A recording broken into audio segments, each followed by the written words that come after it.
Hello and welcome, ladies and gentlemen. You are watching RabbitTV, featuring the district championship game, featuring the Atlanta Rabbits going up against the Gladewater Bears. We're your hosts, Landry Blythe and Nick Nash. And like I said, once again, welcome. You're in for a good one for sure, as this is the District 8 3A Division I district championship game. Records: Atlanta sitting at 8-1, 5-0 in district, I believe, and Gladewater sitting at 7-1 and 4-0 undefeated. So both undefeated in district, and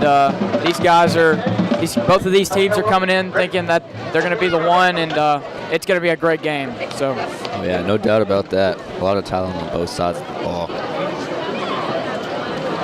We got about 9 minutes till the coin toss. Rabbits just walked out of the locker room. Also, the Rabbits senior night as well, so shout out to all those seniors for their last home game. We appreciate everything that you've done.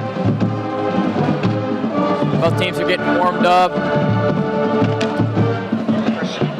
And like I said, we got about 8.5 minutes, still some Friday Night Lights district championship in the A.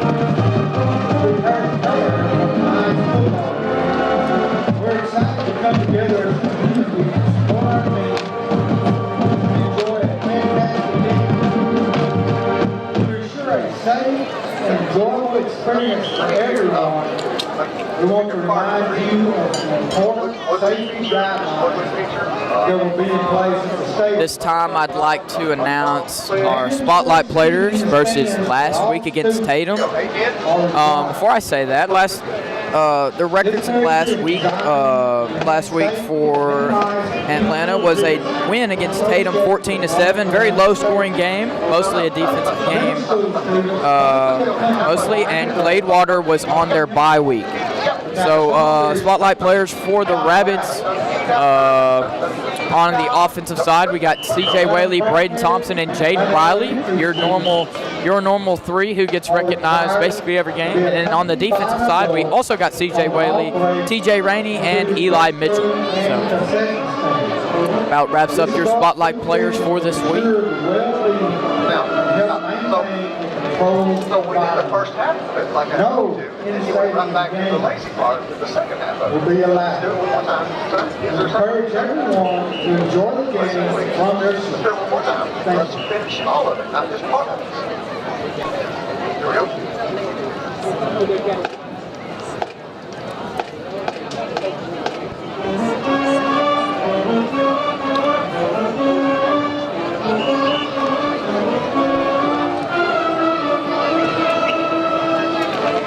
Looks like the Gladewater cheer squad is outside the tunnel. Look like they're ready to run out.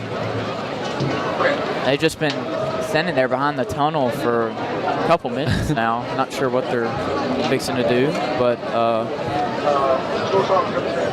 yeah. And also again before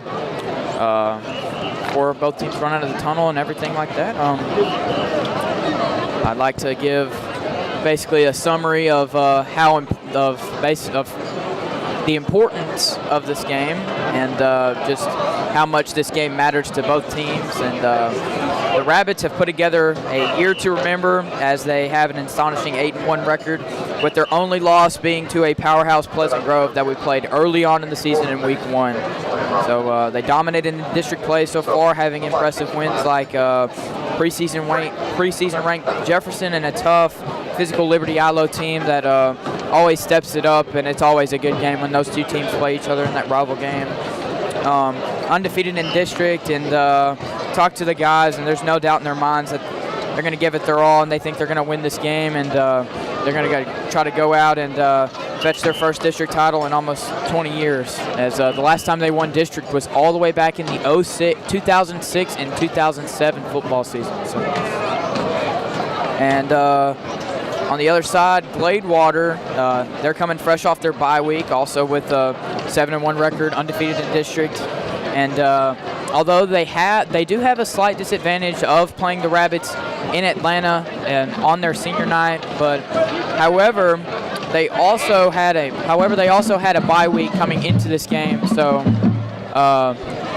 fortunately for them, they had 2 weeks to prepare for this game, as we only had 1 week. So But I don't think any of that will really get in the way of this football game today, other than just the energy. And I wouldn't be surprised if the away stands get packed as well, because this is going to be a great game. I bet you attendance is going to be definitely up in this game for sure. Ladies and gentlemen, at this time, You can tell right now Atlanta's back in at the stadium tonight. Atlanta School Song, played by About 4.5 minutes till the coin toss. Ready, Lane. Here we go. 5, 6, 7.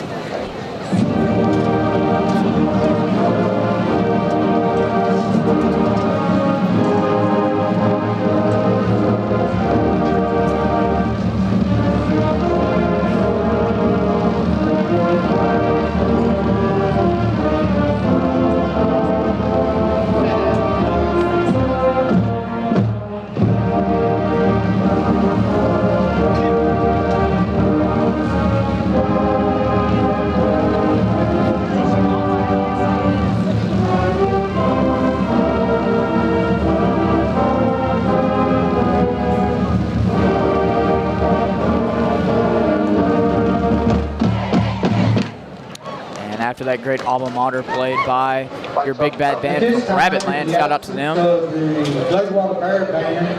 And We'd like to invite the fans from Gladewater, if you would like. Rabbits are in their all black jerseys as well. It's usually what they wear for an intense game.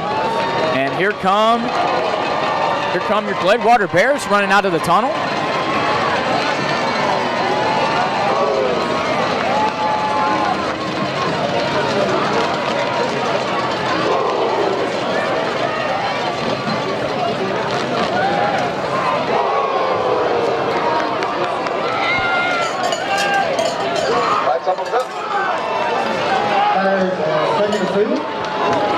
Well, this time you will see the Atlanta Elementary School 5th grade class running out in front of your Atlanta Rabbits.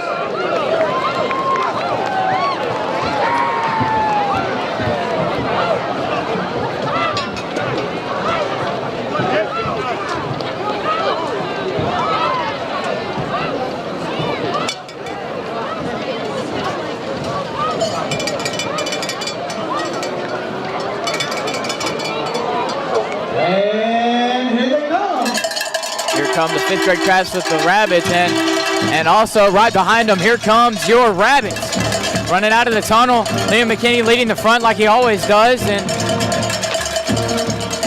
both teams out of the tunnel, and we're ready for some Friday Night Lights. District championship here in the A.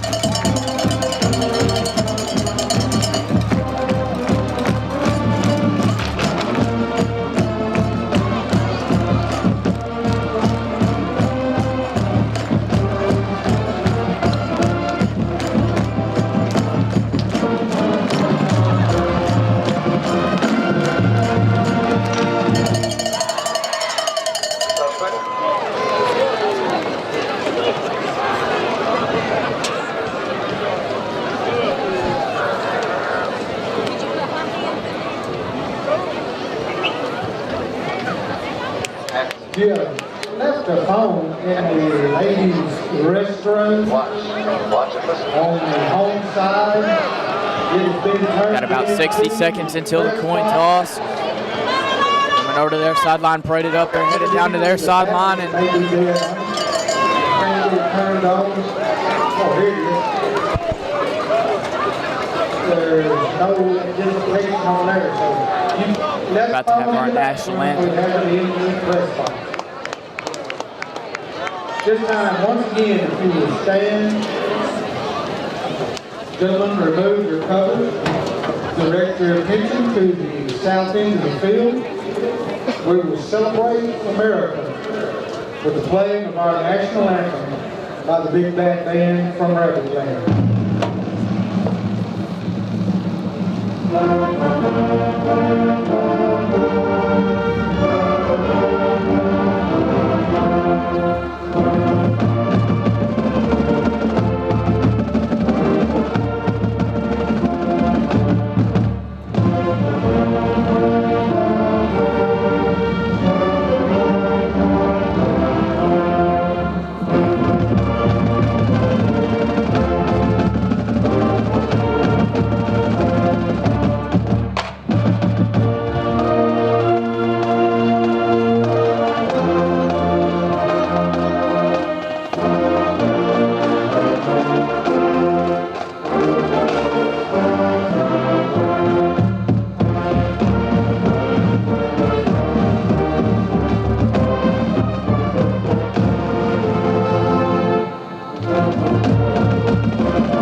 And a great national anthem played by your big bad band from Rabbitland. And here come the captains for the Rabbits as we're about to have this coin toss here. Looks like the captains for the Rabbits is going to be number 18, Cameron Williams, number 6, Marshawn Woodbury, number 8, Eli Mitchell, and number 1, Jaden Riley. Captains for the Bears is going to be number 15, Ethan Alvarez, number 3, Anthony Sanchez, and number 4, Caleb Valcorda.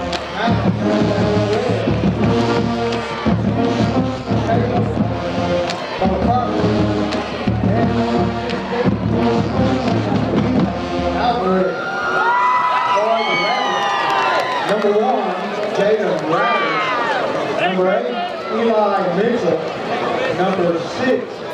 The rest have a mic on this moment, that way you can see who.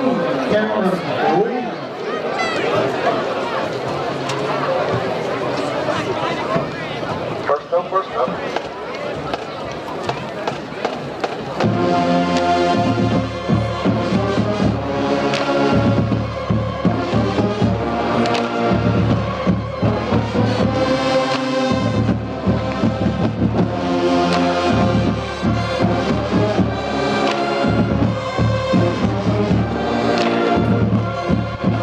Toss. And it looks like Gladewater. And it looks like Gladewater has won the toss.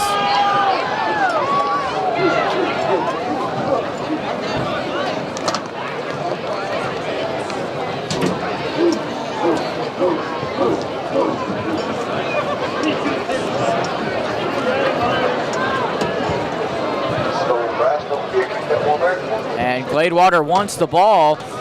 So it looks like Gladewater is going to start out this first half with the ball. Rabbits are going to get the ball towards the second half, which works out perfectly for the Rabbits. If they win the coin toss, they always elect to defer. So no matter what, the Rabbits got what they wanted, and they're going to get the ball at the start of the second half. But the coin toss is set, the sides are set, and we are just about ready for some Friday nights in the A. Friday Night Lights in the A, sorry.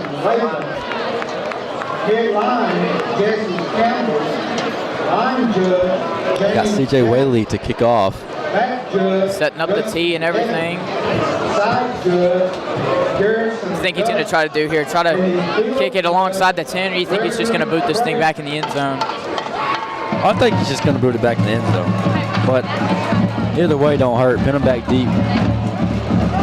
Here come the Bears kickoff return team.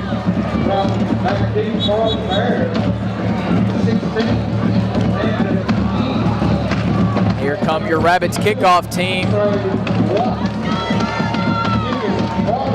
Both sides hyped up and ready for some high school football. Both very energetic. It's going to be a good game tonight. Indeed it is. CJ Whaley taking his steps back.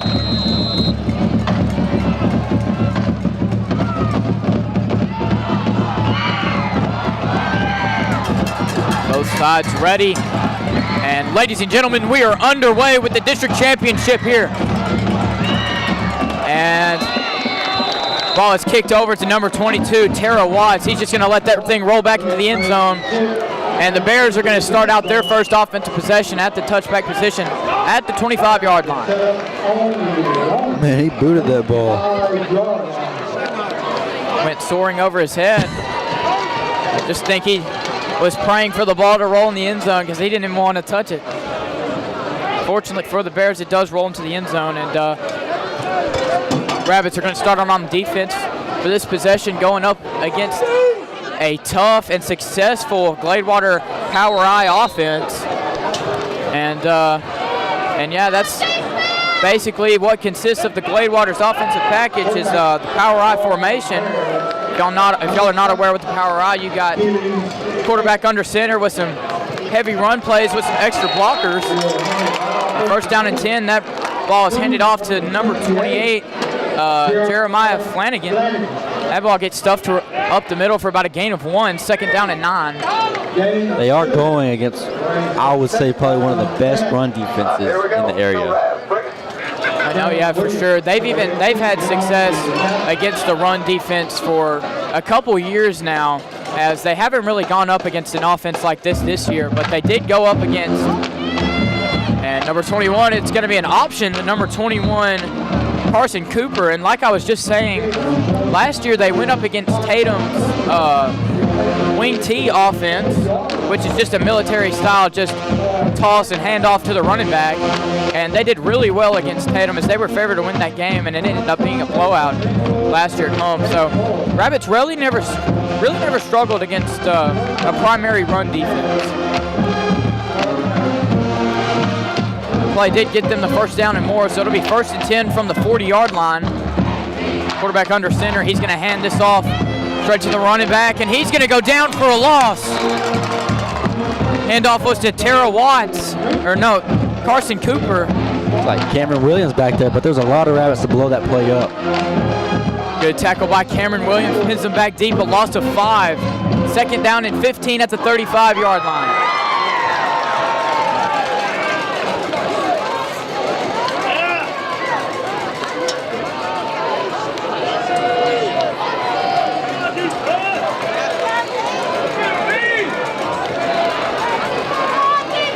Here we go, 2nd down and 15. Going to go with another handoff, right side. Carson Cooper, and that's going to get a small gain. Gets him about at the line of gain, 3rd and 10. 3rd down and 10.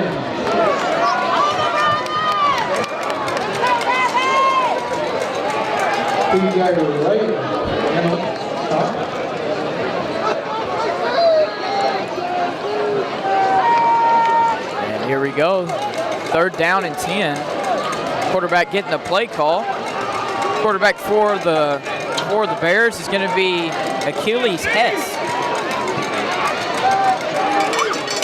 Going to line up under center, and it's going to be a handoff to the fullback, which is going to be Carson Cooper, number 28, Jeremiah Flanagan. He gets a gain of about 6, and it's going to be a 4th and short here. Looks like they're going to go for it. Looks like they might go for it here. Didn't send the offense back out, and they're going to try to go for it here.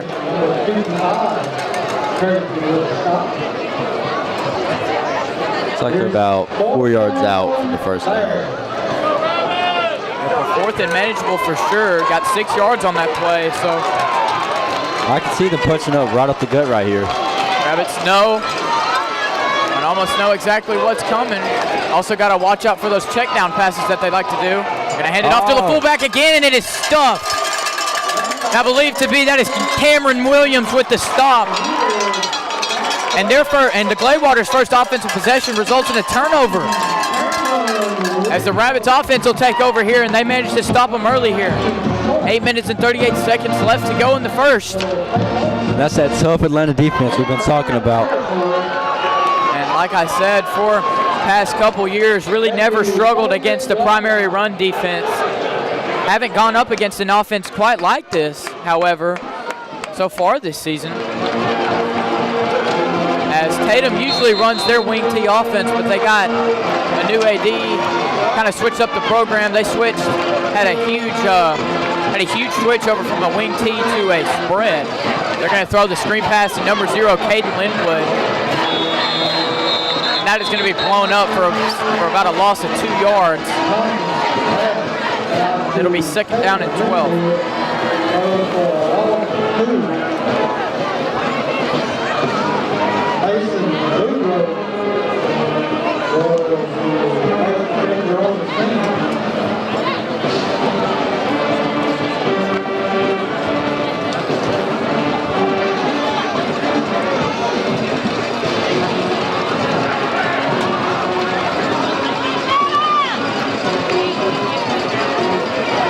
Second down and 12. It's going to be a handoff outside to Jaden Riley, and he gets a small chunk of that yardage back. Going to be tackled down at about the 45-yard line in Gladewater territory, and it's going to be a 3rd and mid here. Rabbits running some tempo. 3rd down and 7 from the Bear 45-yard line. go. 3rd down and 7. And it's going to be a jet sweep to number 0, Caden Linwood. And he's going to be he's going to be met down at the line of scrimmage. Gain of nothing, and it'll be 4th down here. And here comes the punt team. Caden Linwood with the carry. Mason Boudreaux on the spot. No gain. Brings up a 4th down and 7.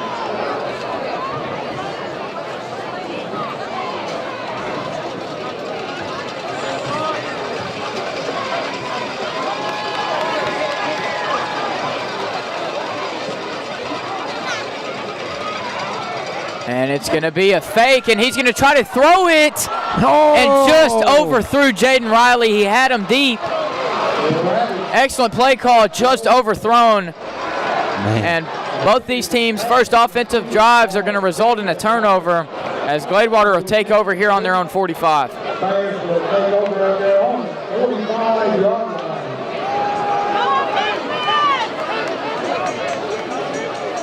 Sent Caden Linwood back, and that was a pretty neat design. They were going to fake it. They were going to fake it to Caden Linwood, and then planned to throw it over to Jaden Riley. Had him, but just overthrew him.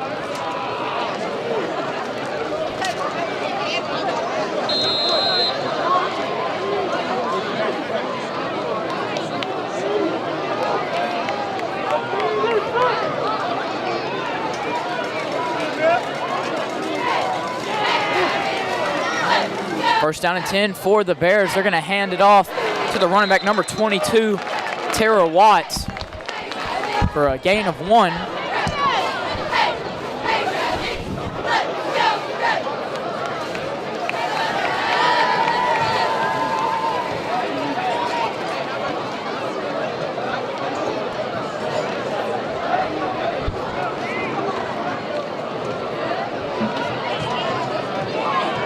Go, 2nd down and 9. Quarterback under center. Hand off to the fullback, Jeremiah Flanagan. He's going to get another small gain. He's going to get out to about midfield, however. Looks like just to be a 3rd and 5 right here. Yep. Gain of 4, about a 3rd and manageable here for the Bears. Their last drive resulted in a 1st down and then a turnover on downs.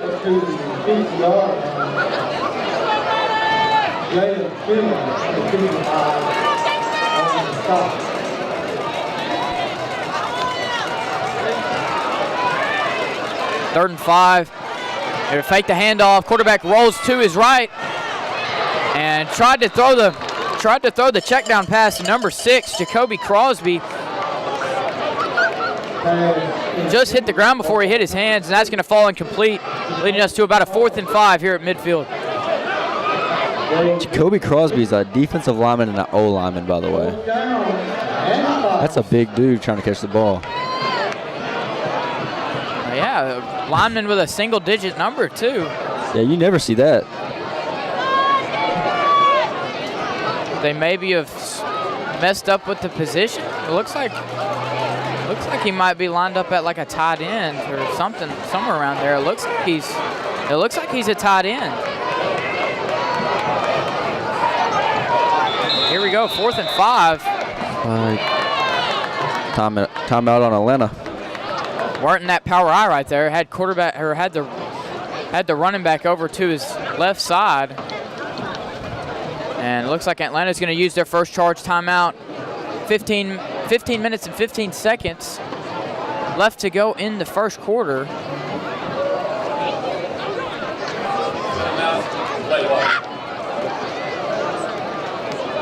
No, sorry, that's going to be Gladewater's first charge timeout. So far, I'm seeing from Gladewater is they're not scared to go for it on 4th down, as they did go for it on their own side of the field. And so I wouldn't be surprised if they'll go for it again. It's like an old style, just heavy run offense and no punting.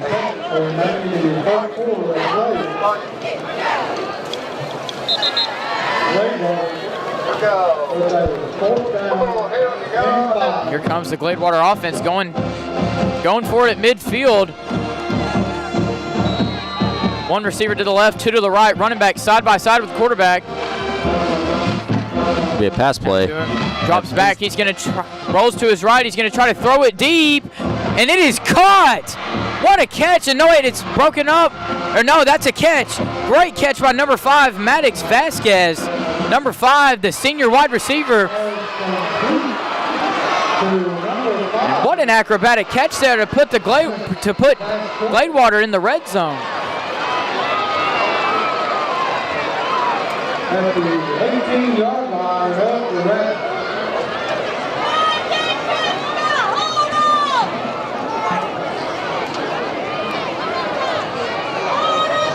Here we go, 1st and 10 on the Rabbits' 19-yard line. Back in that power I formation. Receiver over to the right, he's going to fake the handoff, drop back, and he's had number 0 at the corner of the end zone just off the mark, and it was caught out of bounds. And he was wide open, not a single person around him but his own teammate. Yeah, looked like a little bit of a busted coverage there, but fortunately for the Rabbits defense, the throw was just off. Had him wide open in the corner of the end zone here.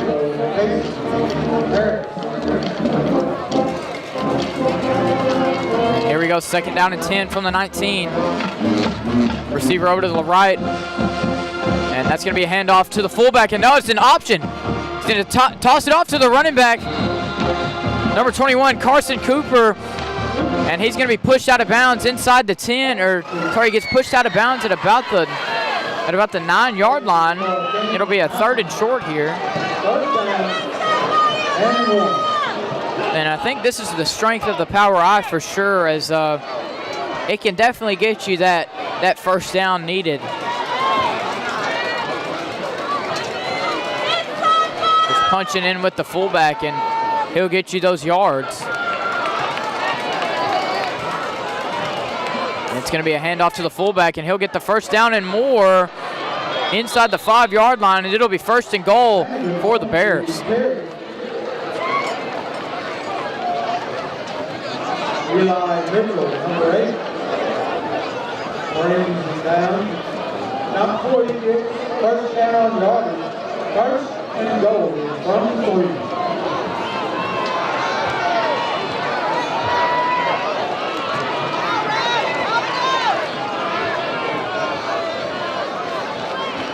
Here we go, 1st and goal at about the 3-yard line. Hand off to the fullback, and he's going to walk into the end zone. Gladewater strikes first, 6-0.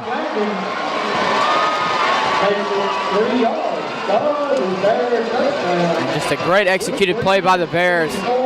Again, that's what you use the power I for the most, especially at the goal line. It can just those extra blockers are really helpful, and it showed as he just walked into the end zone. Here comes the 2-point conversion. And they did this against Tatum, the one person under center for the 2-point conversion.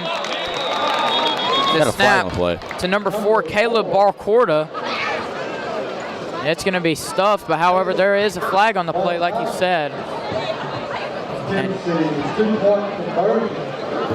Gladewater does run some trickery on their 2-point conversions, as one 2-point conversion they had against Tatum, the center didn't snap it between his legs, but snapped it straight over to the left side with those offensive linemen, and then I believe it was to number 6, and they did a pop pass to one of the receivers, and he was wide open in the end zone. So, and that flag was on Gladewater, so the 2-pointer will be no good, as it will still be a 1-possession game, 6-0 Gladewater, with 3 minutes and 54 seconds left in the 1st quarter. And we're going to go ahead and take a short commercial break here. You are watching RabbitTV.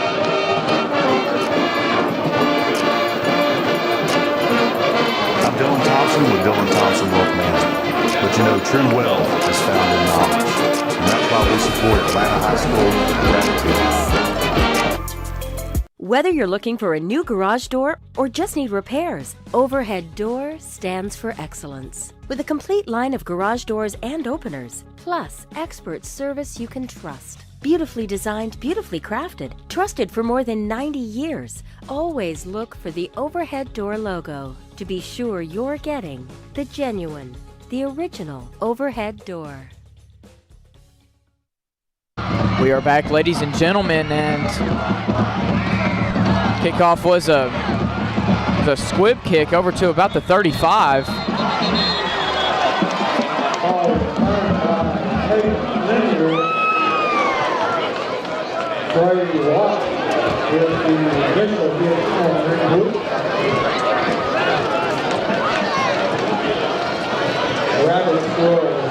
And the Rabbits will take over here. First down and 10.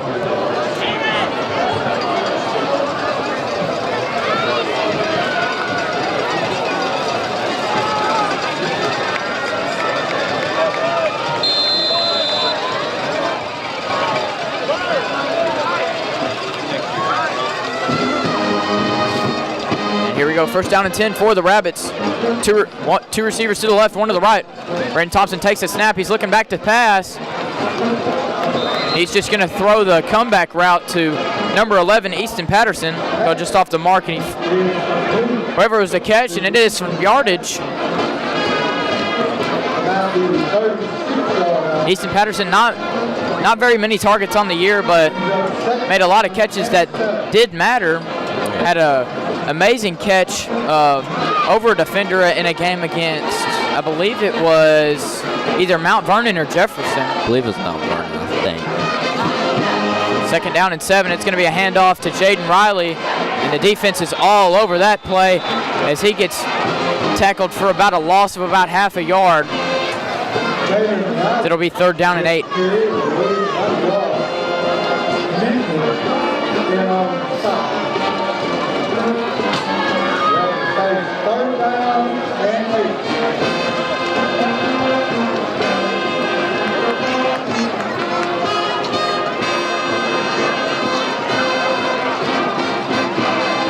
Here we go, third and 8. Two receivers to the left, one to the right. Braden Thompson gets the snap. He's dropping back to pass. The line gets busted. They're going to throw the screen pass to number 1, Jaden Riley. That gets tackled. He gets some yardage, but not enough for the first down, and it's going to be a 4th and short at the 41. The Rabbits are keeping their offense on the field, and they're going to try to go for it here. Good play by Braden Thompson to get the ball off before the Bears defensive line got to him. That was a well-designed screenplay right there, though. And man, that Gladewater's defensive line shot out of a cannon there. Two receivers stacked to the right. You got Easton Patterson on an island on your left. Captain Braden Thompson's good. He's going to hand it off to Jaden Riley. Going to try to hit the hole. Oh, it looks like he's got it. Where they have a mark. Maybe not. And nope, he gets only about half a yard on that play. And it is going to be 2 drives, 2 turnovers for the Rabbits. This Gladewater is going to take over on their side of the ball. And what a play by this Gladewater defense here. As they've stuffed the run. Got a great run defense, and so does the Rabbits as well.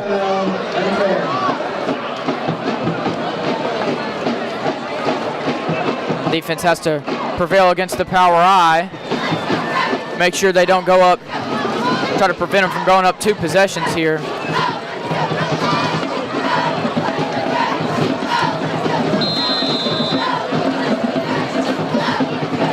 Here we go, first down and 10 at the 38-yard line, or at the 42-yard line. Handoff up the middle to Jeremiah Flanagan. About a gain of 3 yards, second down and 7.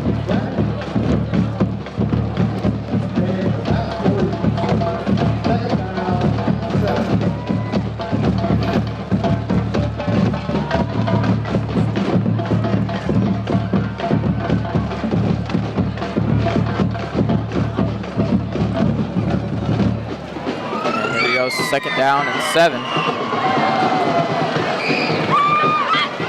He's going to hand it off to Flanagan. He tosses it back to number 2, Trey Watts. A good play call, but however, the defense was all over it as they tackle him for a loss of about a yard, and it's going to be a 3rd and mid here at the 40. That was great defense right there, having a guy sit on him right there after they've done it to him. So what a good adjustment about the defense. And a great play to stop the offense. And this game definitely shows who. This game is definitely showing why these two teams are best in the district for sure.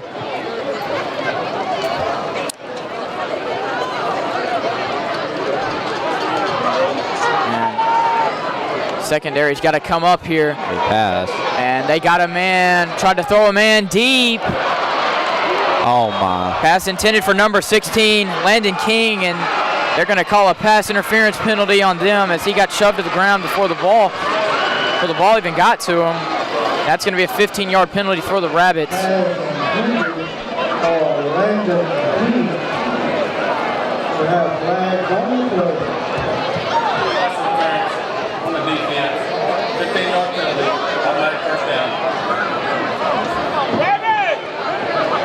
And yep, they're going to move the chains up 15 yards. A brutal penalty for the Rabbits, and it's the first penalty of the game.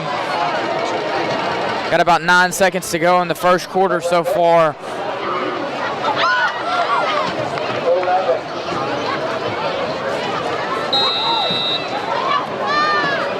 And this may or may not be the last play of the first quarter here. Assume they're just going to run the clock out after this play. And it's going to be a handoff to the fullback, and he's going to get a decent chunk of yardage and get to about the 20-yard line. Good enough to get him to the red zone. And ladies and gentlemen, that'll be your first quarter. Close game so far. Gladewater up 6-0, but however, they are in the red zone. And they're going to go ahead and switch opposite ends of the fields here. And at this time, I'd like to thank our sponsors, Dylan Thompson Wealth Management, the iGuys of TXK, Red River Lumber, Price Hardware, and the Downtown Merchants Association. And don't forget to shop local. Now this first quarter's over, what do you think about this game so far, Nick?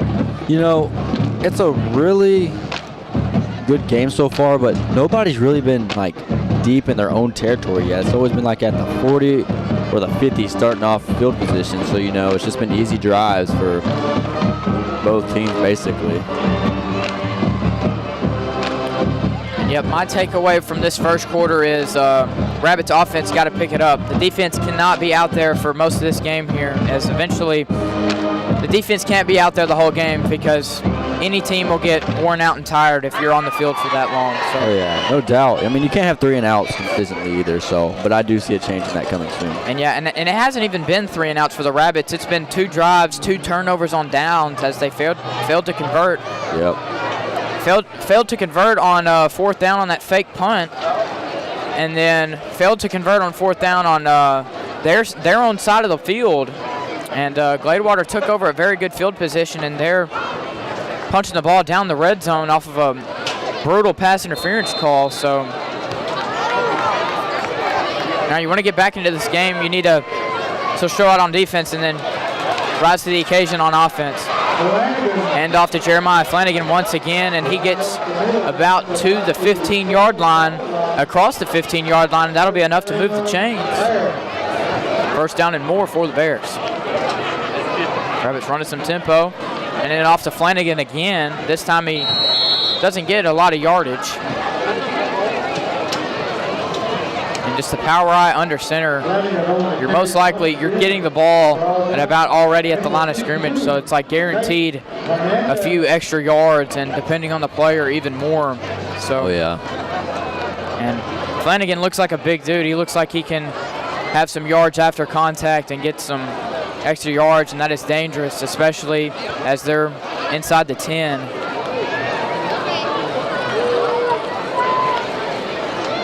On the defense here, we need to clutch up here and get a chance for the Rabbits to take over on offense here.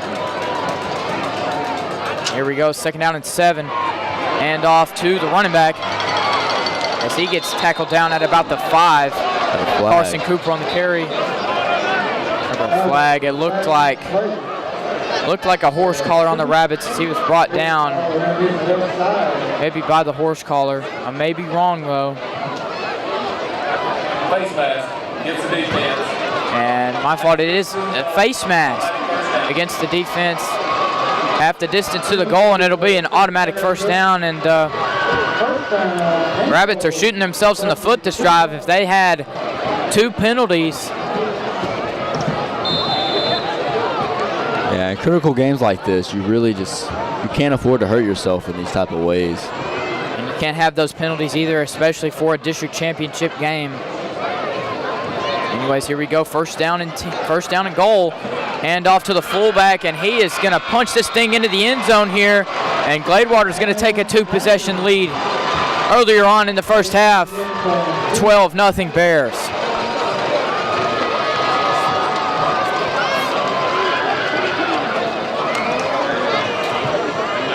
Looks like they're bringing out the PAT here.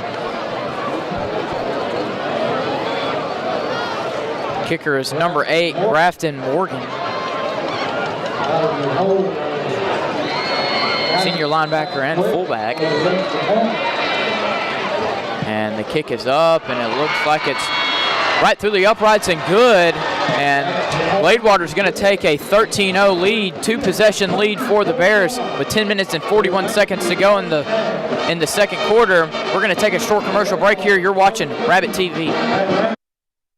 Whether you're looking for a new garage door or just need repairs, Overhead Door stands for excellence. With a complete line of garage doors and openers, plus expert service you can trust. Beautifully designed, beautifully crafted, trusted for more than 90 years. Always look for the Overhead Door logo to be sure you're getting the genuine, the original Overhead Door.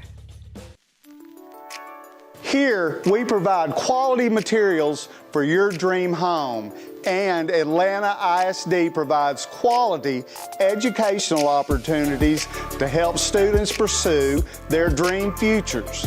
Red River Lumber and the Design Center is proud to be a continued supporter of RabbitTV.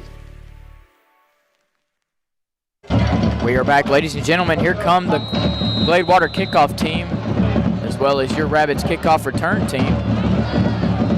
Once again, it's going to be number 8, Grafton Morgan, to kick off, and it's going to be another squib kick caught by Caden Linwood at about the 25. Kickoff is there. He has a hole, though. Got out across the 30 before he's brought down by a pack of Bears. The Rabbits are going to get decent field position to start out their third offensive possession. What I'm noticing about Gladewater, they like to tackle high. So if there's anything you could build around that, I mean, that's what you got to do. And yeah, they're also a very well-disciplined team as well. Every play, especially for the defense, is 11 hats to the wall. And they showed that against the run, and they're proving definitely why they're a 7-1 undefeated team right now.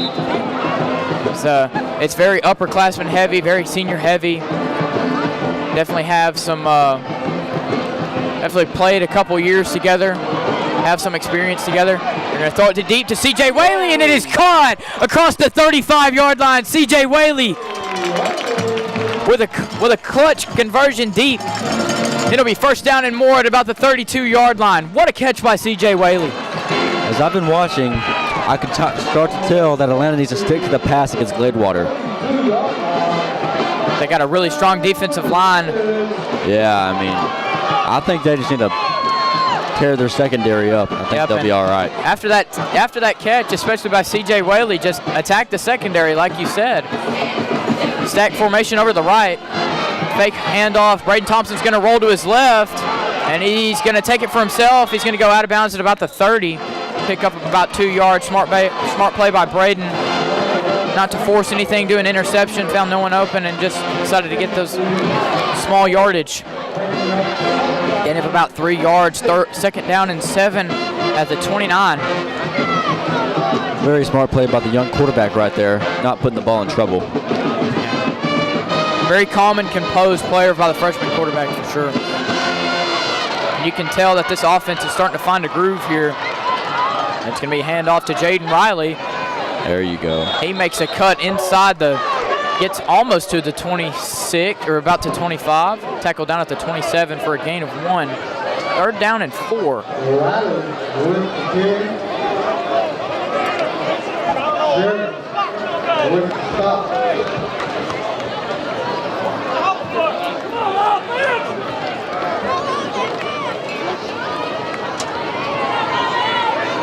And here we go. We got a 3rd and manageable. 2 receivers out to the right, 1 to the left. And send C.J. Whaley in motion over towards that left side.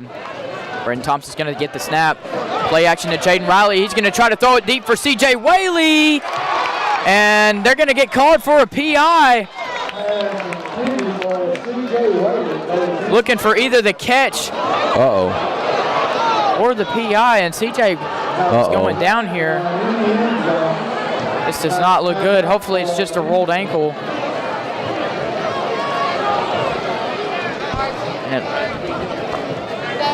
No.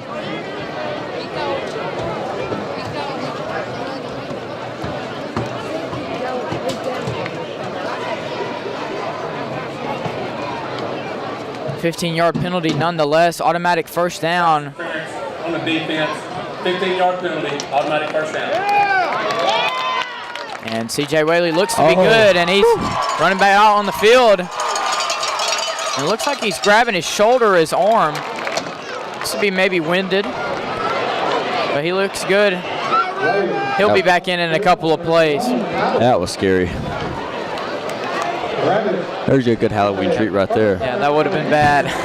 C.J. Whaley would have went down and got injured. That would have been bad. That's worse than a haunted house. But thankfully, he's good. He looks ready to go.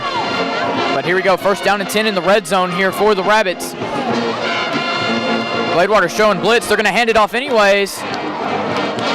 Riley gets the handoff, makes a cut outside, and gets about at the 10-yard line, gain of 2.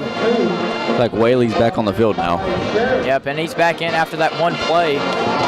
Marshawn Woodbury is also subbed into the game for Jaden Riley. Good power running back that you'd want at the goal line.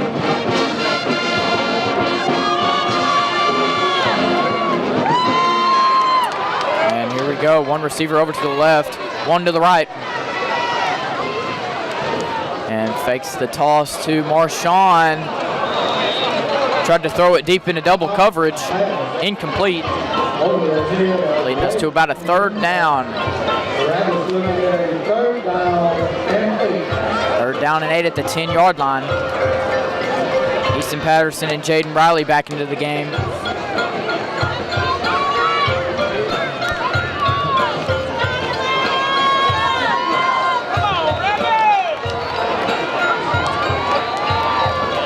Receiver to the left, 1 to the right. Easton Patterson looks like he's taking a direct snap. Or no, never mind, that's Braden Thompson, sorry. Oh my.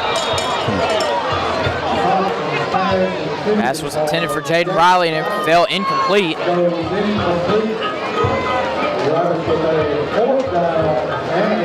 And you got to have a good red zone offense. Can't afford 3 points when you're already down like this. But 3 points is better than no points. Yep. C.J. Whaley back to kick. Looks to be about a 27-yarder. And the kick was blocked, and that's going to fall wide right. Or no, never mind, that's going to go through the uprights. How did he do that? I mean, he's... Wow, looks like the defender got a hand on it, but was enough to get it just into that right side, and it's going to go good. And Rabbits aren't empty-handed after finishing that drive, as they'll get a field goal here. 13-3, still a 2-possession game with 8 minutes and 20 seconds left to play in the 2nd quarter. We're going to take a short commercial break here. You're watching RabbitTV. Whether you're looking for a new garage door or just need repairs, Overhead Door stands for excellence. With a complete line of garage doors and openers, plus expert service you can trust. Beautifully designed, beautifully crafted, trusted for more than 90 years. Always look for the Overhead Door logo to be sure you're getting the genuine the original overhead door. Here, we provide quality materials for your dream home, and Atlanta ISD provides quality educational opportunities to help students pursue their dream futures. Red River Lumber and the Design Center is proud to be a continued supporter of RabbitTV. And we are back. Here comes the Rabbits kickoff team as well as Gladewater's kickoff return team. CJ Whaley back to kick. And underway, kick is up. It's going to be caught by number 16, Landon King, and he's going to get a good return here out across the 40. He's crossing midfield and finally gets tackled by the kicker, CJ Whaley, but not before they start their offensive possession in the Rabbits territory. We do have a flag on the field, though. Flag was thrown at, Looks like about the 25, 26 right there.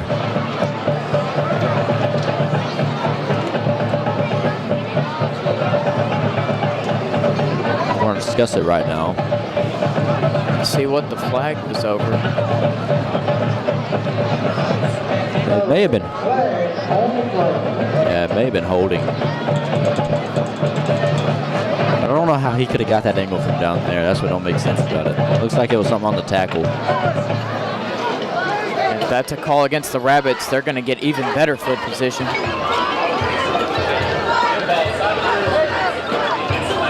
And it is a flag on the defenses. They're going to get even better field position. And man, that is disastrous from the Rabbits special teams and for the Rabbits defenses. The purpose of scoring in the kickoff is to allow them to start their offensive possession on their own side of the field, possibly at the 25 or even further back. But the return and the flag puts them right where they've been starting their usual offensive possessions as they start their offensive drive at the 31-yard line, just 11 yards away from the red zone. That's a real big momentum killer here. First down and 10. Quarterback's going to drop out to pass. Pass falls incomplete. Intended for number 0, Kason Harris.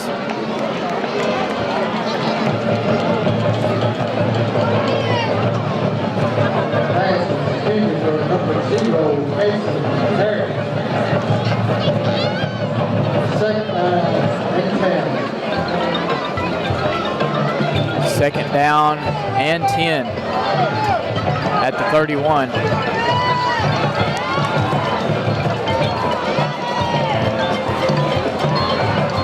Quarterback under center. It's going to be a toss to the running back Carson Cooper, and he gets met for a loss of 1. Great tackle by number 8, Eli Mitchell, senior linebacker and one of the defensive team captains for the Rabbits.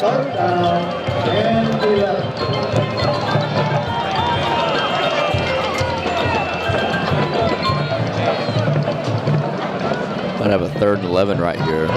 See if the defense can stay strong. They'll let them gain. I doubt they go for it. You never know. 3rd down and 11. Secondary's got to clutch up here because this is where they usually pass on those much-needed 3rd downs. Yep. Makes the handoff, rolls off to his right. Scrambling out of the pocket, caught by number 0, but he gets tackled down at the 30-yard line. Pass caught by Kason Harris for a short gain at the 29, and it'll be a 4th and 8. Gladewater's been going for it on 4th down and really have nothing to gain because if they do not convert, Rabbits are going to start their possession at the 30 or further back, depending on if they don't convert it and how many yards they get. Pulling players off the field, maybe, I don't know. They're still huddled up, so I doubt they're coming. Yep, and here comes the quarterback, and yeah, they're going to go for it here. Really have nothing to lose as they're on the Rabbits' 29-yard line. And if they end up not getting it, most likely they're gonna they're starting the ball deep in their own timeout. territory, and they've been struggling on offense. And Gladewater's going to use their second charge timeout with 6 minutes and 28 seconds to go in the half.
There's come to the line with scrimmage, fourth down, and 8.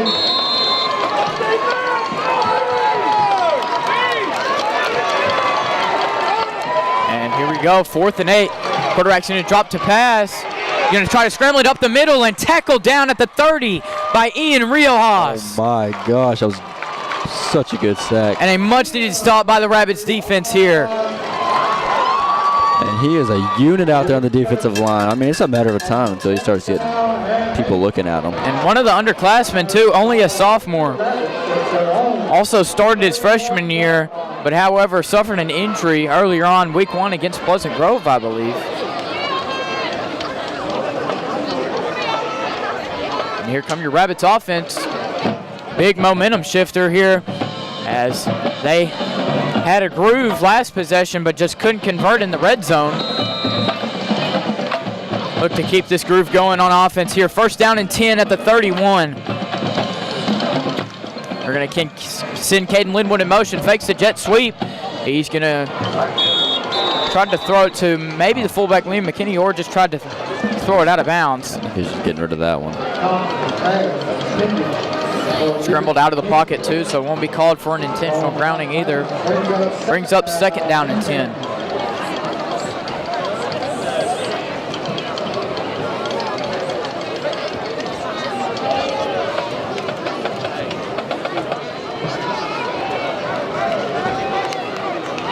Here we go, 2nd down and 10. 1 receiver out to the left, 2 over to the right.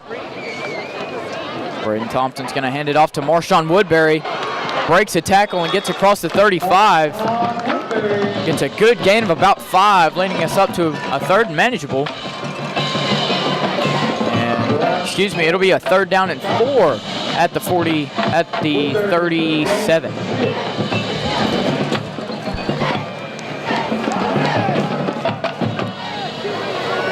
Thompson's getting the play call. And nothing special about the Gladewater's defense or defensive package. Kind of the same thing the Rabbits have been going up against all year. Going to hand off Jaden Riley, and he has a hole, and they aren't going to catch him. Jaden Riley's going to walk into the end zone here. Touchdown, Rabbits. Oh, that dude's fast. Your Air Force commit right there. That dude's fast. Shot out of a cannon. And the Rabbits are only going to be down 1 possession here, 9-3. 5 minutes and 31 seconds left to go in the first half. Once he gets an open space, there's just no catching him, man. Jaden Riley finds a hole. Might as well just pack it up because he's going to be in that end zone. I loved how he was patient at first, too. I mean, that was just a great run. Got that running back vision for sure. BAT up and good right through the uprights. Same defender, number 2, Destin Schraden. Got a hand on that field goal, which still was good last possession, and almost got a block in there, this PAT, but however, didn't get a hand on it this time, and that extra point was right through the uprights and good, And the Rabbits are only going to be down 3 here in the first half. 5 minutes and 31 seconds remaining. And we're going to go ahead and skip the commercial break here. But we will recognize our sponsors, Dylan Thompson Wealth Management, the iGuys of TXK, Red River Lumber, Price Hardware, and the Downtown Merchants Association. And don't forget to shop local.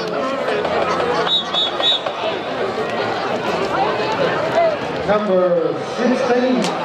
Gladewater's kickoff return team is good to go, or as they're out there early. Eddie Rayleigh setting up his kicking tee. Here comes the kickoff team for the Rabbits. And, man, they're hyped up after that house call by Jaden Riley. I think the touchback is the only reasonable thing to do right here. I think that's best case scenario. Yeah, because the last time they kicked it to someone at the 10, they got an amazing return out of it. So just no flags, no penalties, keep it clean. Just punch it in the back of the end zone here so Gladewater can start on the 25. Not going to do that. Oh, get a slight return over to the same defender, Landon King. Oh, ball's out. And ball's out, but he picks it up. That may. No flags either. Who hit him?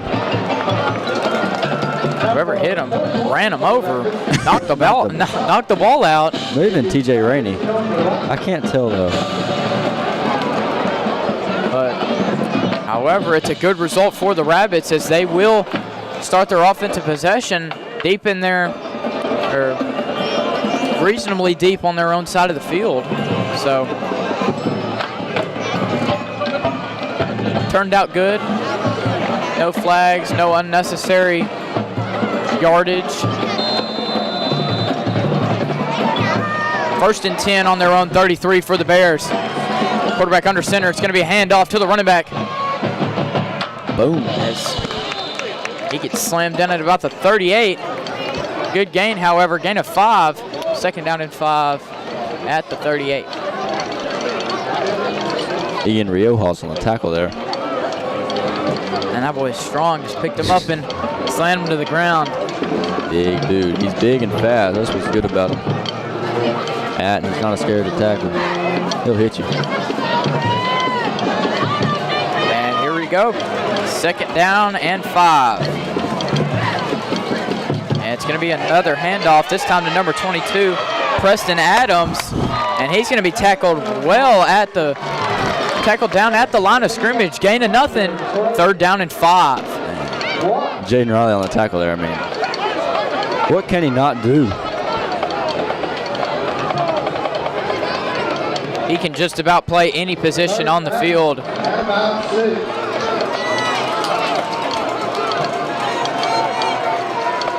Using him here on defense early.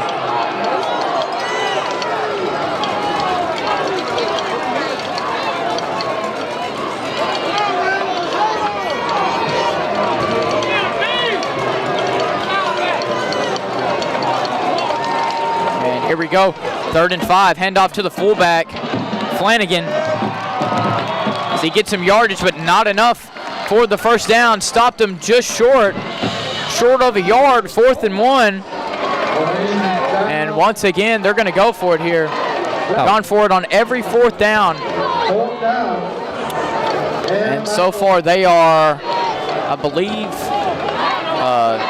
2 and 4 on their 4th down conversions. Like Flanagan will be out on this drive. His helmet came off. Either 2 and 4 or 2 and 3. Or no, sorry, either 2 and 4 or 1 and 3. Sorry, not sure which offensive possession they're on, but however, 4th down. They're gonna blow it dead. Looks like it's gonna be a timeout. And Atlanta's gonna use their first charge timeout. 2 left to go. 3 minutes and 31 seconds left to go in the first half. Gladewater still has their 1 timeout left. Not surprised if they're to stick with the power. I'm not surprised if they're going to try to chew clock here and try to be the last person to be in possession here. Try to run out the clock, score, and not give Atlanta any clock for them to try to do something. Best possible outcome for the Bears when it comes to clock management.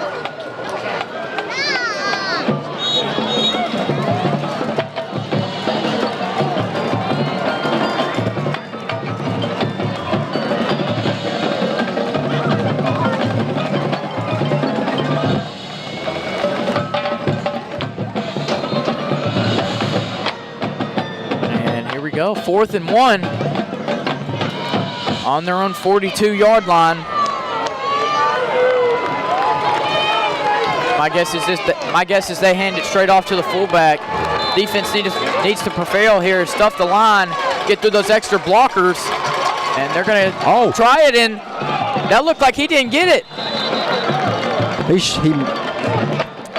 That's going to be close. Something maybe short. They might have to bring out the chains here.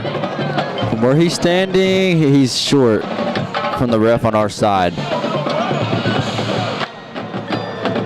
Yep, that first down marker. And yeah, he's short. Yep. They're going to bring the chains out for sure, though. But yep, that ball is, the marker is placed exactly at the 42-yard line. That ball's behind it. Not behind it, not in front of it. So, and according to the ball, that looks like it's behind it. Timeout for measurement. And Rabbits are going to use another timeout as they're both at 1.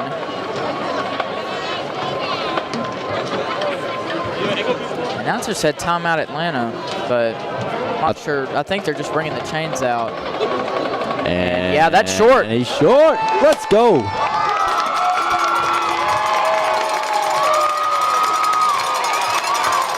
And yep, that's short. The defense knew exactly what was coming, and they managed to stop that big fullback. And the Rabbits are going to take over once again. 3rd turnover for the Bears, and they're going to start their first offensive possession, or they're going to start their offensive possession in Gladewater's territory with 3 minutes and 27 seconds left to play. Plenty of time to punch it into the end zone and run out some clock. Oh, yeah. I think the main thing, just get in the end zone, man. 2 receivers to the right, 1 to the left. Braden Thompson fumbled snap. Gladewater's on top of it, and they're going to take this ball right back. Fumbled the handoff to Jaden Riley, and it fell into the hands of one of the Gladewater's defensive linemen. And oh my goodness.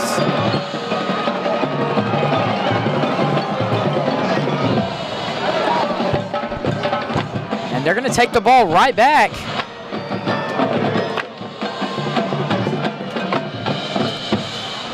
Well, that's not how we planned that. Yep, they might have had the ball for, I think, maybe a half a second. Or they gave it right back up. Definitely not what you'd want if you're the Rabbits for sure, but hey, fortunate enough for Gladewater, you get a new set of downs. So this defense holds up this drive. And hand off to the fullback here. Got to get him about 2 or 3 yards. 2nd down.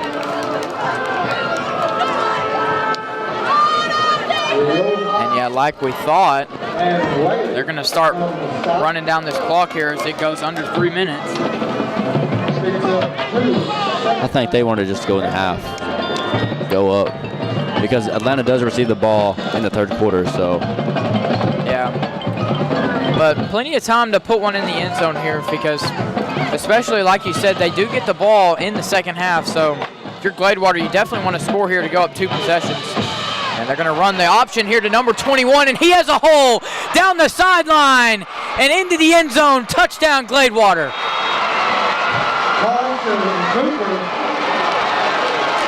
And great play call by Gladewater. Just ran that option there from the power eye.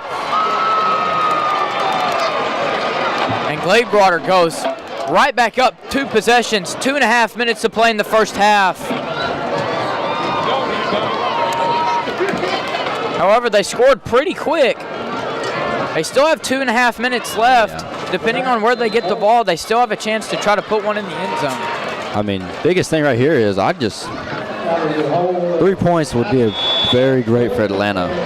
Yeah, you go back down 1 possession for sure, and you get the ball to start off the 2nd half.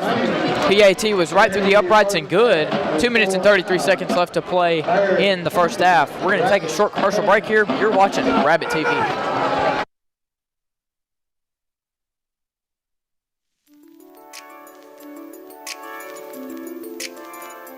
I'm Dylan Thompson with Dylan Thompson Wealth Management.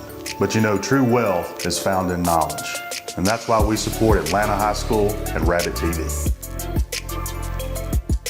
Whether you're looking for a new garage door or just need repairs, Overhead Door stands for excellence. With a complete line of garage doors and openers, plus expert service you can trust. Beautifully designed, beautifully crafted, trusted for more than 90 years. Always look for the Overhead Door logo to be sure you're getting the genuine, the original Overhead Door.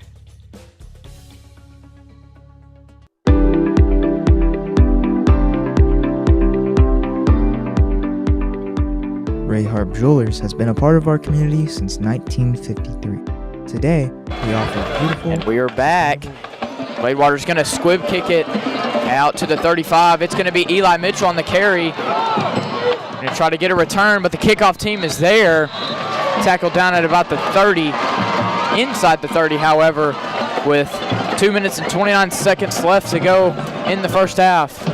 And let's see what kind of magic the Rabbits can do towards the end of this first half here.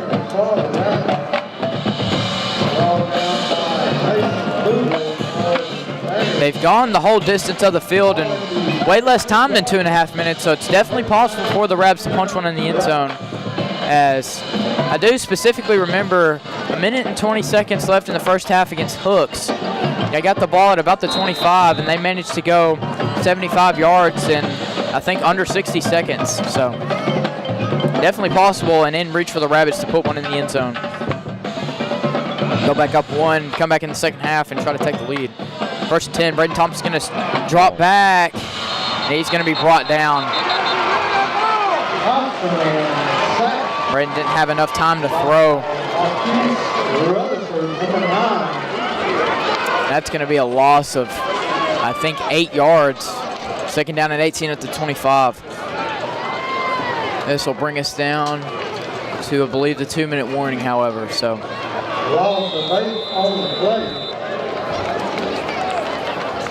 And that's definitely not what you want. Kind of shooting yourself in the foot here.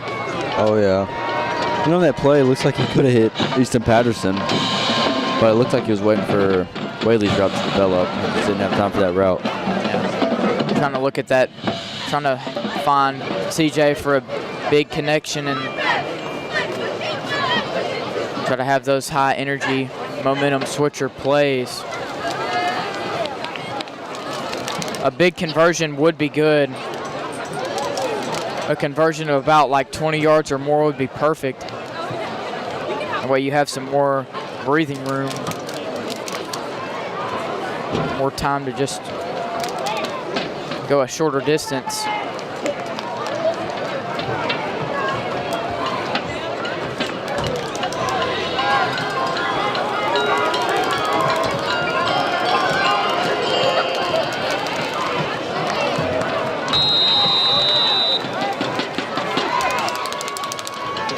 Here we go, second down and 10.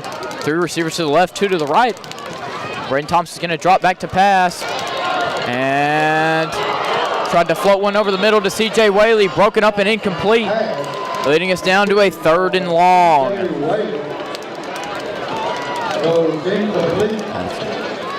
Good coverage by the Bears secondary. Also by that defensive line for putting pressure on the quarterback.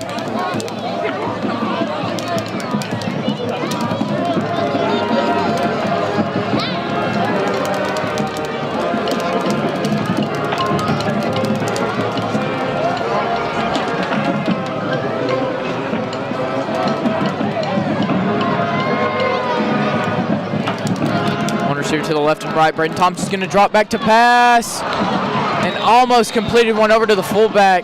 Went through his hands a little bit off the marker, and it's 4th down. Good attempt, though.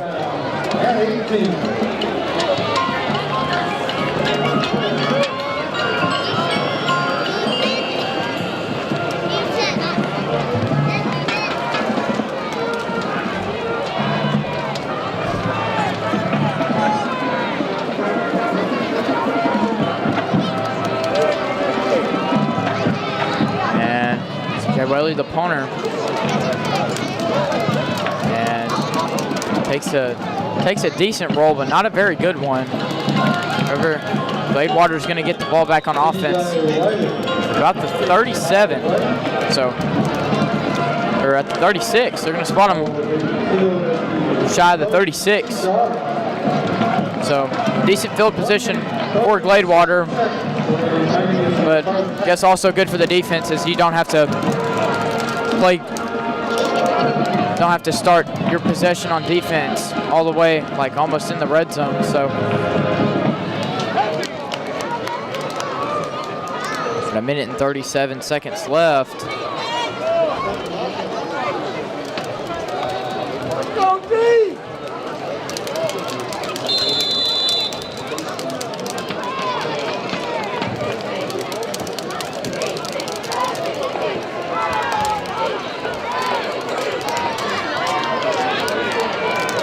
Here we go, first down and 10 for the Bears. And fake the handoff, rolls to his left. Just tried to get it to Jeremiah Flanagan, the fullback, but just over his head and incomplete. Second down and 10.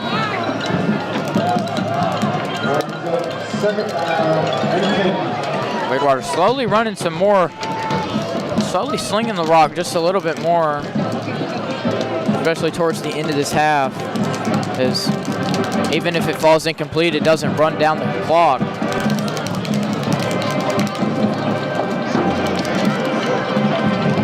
Play clock winding down under 10 seconds. Second down and 10. And this time it's going to be a handoff to number 21, the running back, Carson Cooper. And gets a gain of nothing. Good play over by the defense. And it's going to be a timeout. And a timeout by Atlanta. Looks like they're going to try to force them to get out of here so they can get the ball back. Yep, trying to preserve the clock. Rabbits are hoping to get a stop here on third down.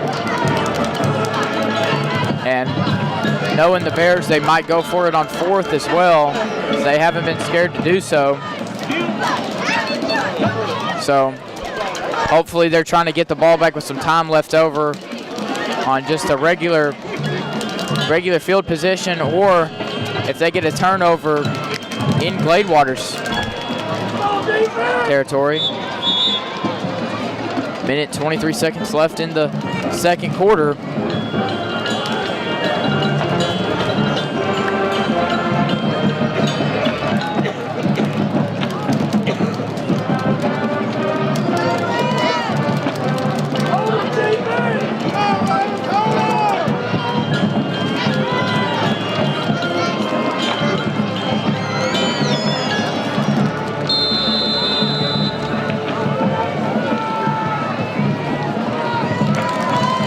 Go third down and 8, and it's going to try to be just a go ball to the tight end, number 6, Jacoby Crosby, and it falls incomplete. Fourth down and 8. Subbing some players out, and may not be seeing the first punt by Gladewater this game. Wow. Go for it, Bears! Morgan. That gives Atlanta's offense a minute and 20 seconds to go down the field and score, which puts them in a good situation for the third quarter.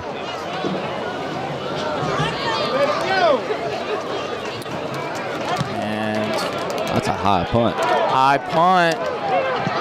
Rabbits are not going to touch it. Takes a bad roll as it rolls past the 35 and picked up at the 38. Takes a rabbit bounce, and 70 seconds left to play. Atlanta's going to get the ball back at about the 38.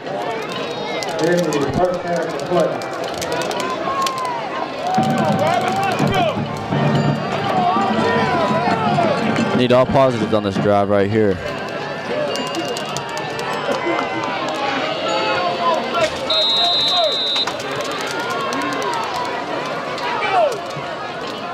Go first down and 10. They're going to send C.J. Whaley in motion. Lined up over on that right side. Braden Thompson's going to drop back to pass. Oh! Couldn't find anyone. Went down at about the 40. He obviously gave his body up, and he went and hit him. Gonna call it clean. Rabbits running some hurry-up offense. They both got 1 timeout left. Spotted him at the 39. It's going to be a gain of 2, 2nd and 8. C.J. Whaley in motion. Clock's running down under 40 seconds. Braden Thompson's going to drop back to pass again. And he has a man. Just threw it low. Easton Patterson's going to go down. Clock's still running. And Atlanta's going to use their final timeout. And if Easton Patterson would have caught that in stride. Easily a first down. There wouldn't have been around him. Had some running room to just get out of bounds and get the first down. Yeah, got to make those throws. Yeah. Throw a little bit off the mark, but Easton maybe could have caught it low. I think if he ended up dropping it, I think it'd be a better result because the clock would have stopped. I think he got some positive yardage on it. Only like about 2 yards though, so. Yeah. It's like Atlanta's now out of timeouts. Got 30 seconds left. Need a big play. That's what they really need. They've been trying to find someone down there. Lyons just has to block for maybe a half a second more and he'll be able to get the ball off. Let's see.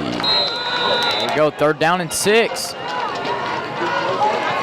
Braden Thompson's gonna get the snap. And number 34, Deion Patton, shot out of a cannon, went untouched and went right to the quarterback. And man, your job as an offensive lineman is to protect the quarterback, and you cannot let that happen. Rabbits are going to let the clock wind down, and I believe this is going to be the end of the first half here. Gladewater up 10 points. And yep, that'll be your halftime, folks. Gladewater 20, Atlanta 10. Rabbits get the ball to start off the second half, however. So, Rabbits still in this game. This game isn't over yet for sure. And yeah, that's about it for your first half analysis. We're going to take a short commercial break. Lead us to both bands playing at halftime and featuring the Big Bad Band from Rabbit Land. And yeah, we're going to take a short commercial break here. You're watching RabbitTV. Cobblestone, open for 14 years, but now in a new location, where you can find fashionable ladies' clothes, beautiful jewelry to complete any outfit, and an all-new bridal registry available with much more to choose from. Stopping by with little ones? Check out our selection of unique children's gifts. Cobblestone, serving the Atlanta area with pride as we offer a great shopping experience.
We're also proud to recognize the young men who serve as Honey Bear escorts: Adam Warner, AJ King, Anthony Flores, Connor Thompson, and Bentley Weber.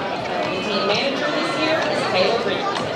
The Honey Bears would like to give a big thank you to this week's sponsor, CMB Bank in Gladewater.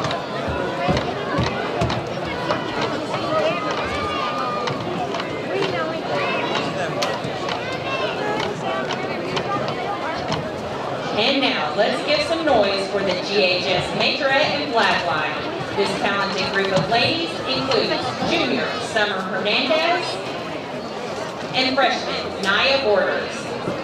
Tonight, they'll dazzle you with a routine set to the Michael Jackson mega hit Thriller.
Ladies and gentlemen, make some noise for your very own Big Bear Band. On Tuesday, the GHS Band took the field at Baylor's McLean Stadium for the UIL Military State Marching Contest, bringing home an impressive 7th place finish in the state. Tonight, the band continues your halftime entertainment with a traditional military-style marching drill featuring Proclamation Fanfare by Smith, Queen City March by Bourne, and Glorious America March by King.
field by senior drum major Aaliyah McGuire.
Ladies and gentlemen, on behalf of Gladewater ISD, thank you for your attention this evening.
the Big Bad Band from Rabbit.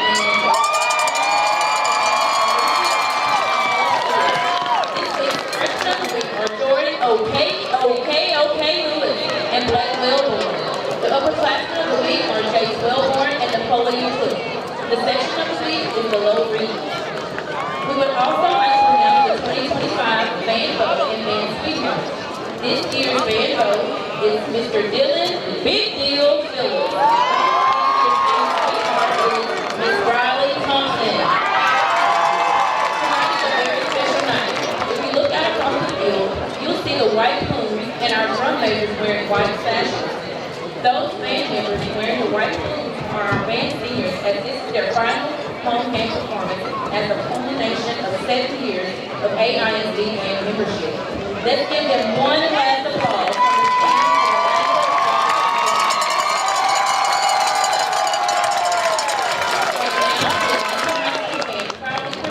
Their 2025 field production Bluesville. With trombone soloist Napoleon Cook Jr. and soprano saxophone soloist Kenneth Jones III and mellophone soloist Maggie Winters I.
Oak marching contest, where they received their 22nd consecutive first division ranking. Tomorrow, they will travel to White House, Texas, to compete in the UIL Area C marching contest for an opportunity to qualify for the UIL State marching contest. The band is under the direction of Keith Sanders, David Thompson, Kristen Thompson, Hunter Hill, and Larry Brashear. Sound engineer is Mr. Aaron Whitehead. High school color guard coordinator is Mr. Denise Conley, and middle school color guard coordinator is Ms. Kayla Lewis. Thank you for your applause and enjoy the game.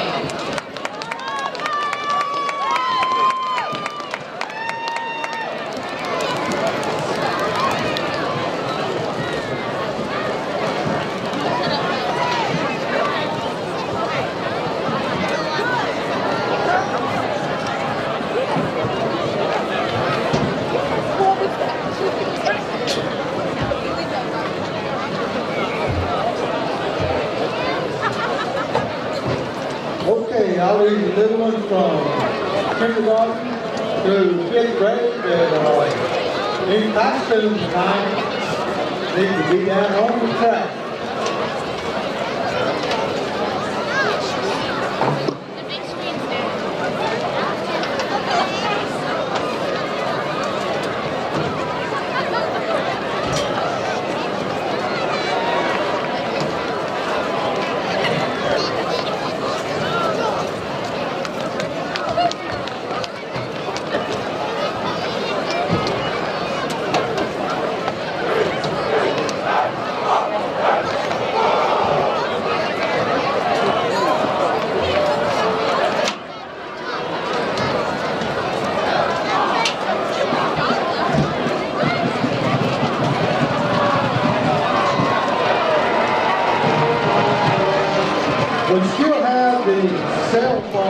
Welcome back, guys, after a great halftime show. The Gladewater Bears just ran out the tunnel. Yep, like Nick said, welcome to the district championship for this second half of football. Gladewater up 20-10. However, the Rabbits are getting the ball to start out the second half here. So let's see if they can capitalize on this first drive and try to go up one possession and cut off some of that lead. Here come the Rabbits out of the tunnel, and we're about to get some second half football underway in the A.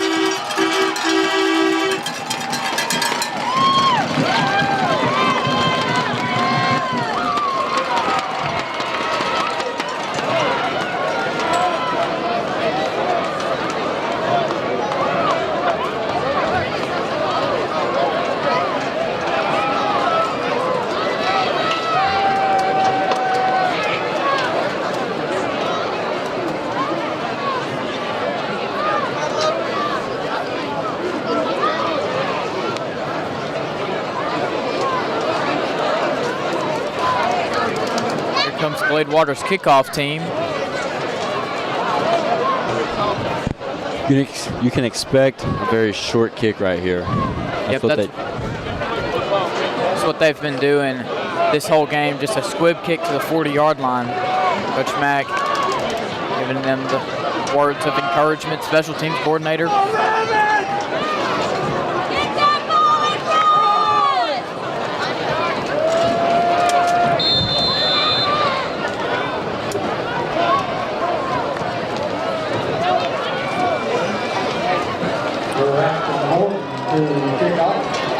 And we are underway. Squib kick right to the 35-yard line, returned by Marshawn Woodbury, and he'll be tackled down right at that spot. And I believe he was caught at the 35 and tackled right down at the 35. So, I mean, they're kicking the ball straight up in the air, about 20 yards at most every time.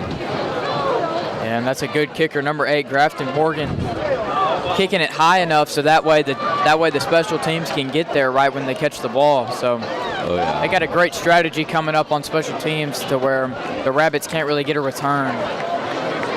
And good play nonetheless, because we've had some really good plays on special teams this year. So first down and 10, 2 receivers to the right, 1 to the left, handoff Jaden Riley up the middle. And he's gonna get a short gain of about maybe 2 yards. Second down and 8. at the 37. On the tackle.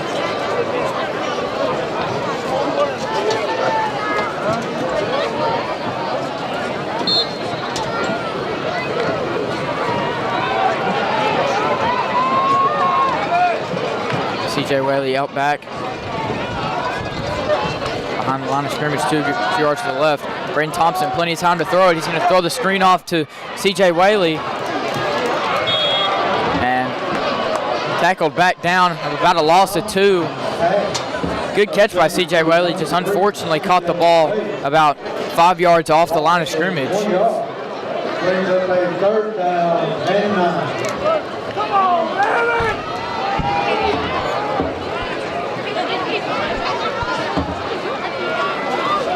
Here we go, 3rd down and mid here, 3rd and 9. 2 receivers to the left, 1 to the right. You got Easton Patterson on an island.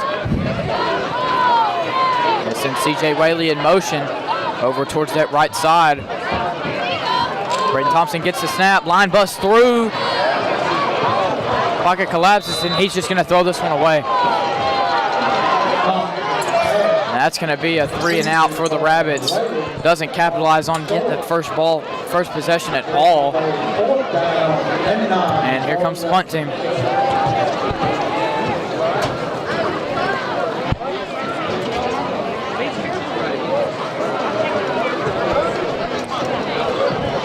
You know, you just got to give your quarterback more time than that so he can execute and get you a 1st down. Yeah, it happened all first half too. Those pass plays, you got to give your quarterback some time to throw the ball. Braden Thompson can make those caliber throws as well. Got a very accurate arm and a decent arm as well. Good punt by C.J. Whaley. Takes a rabbit bounce inside the 20-yard line. So Gladewater will take over here, but however, deep in on their own side of the field. If you haven't noticed, Gladewater has not been putting a guy back deep, and that's been a big, a missing point for Atlanta, because they could really be pinning them down deep, making them drive the field a lot further than 50, 40 yards than what they have been.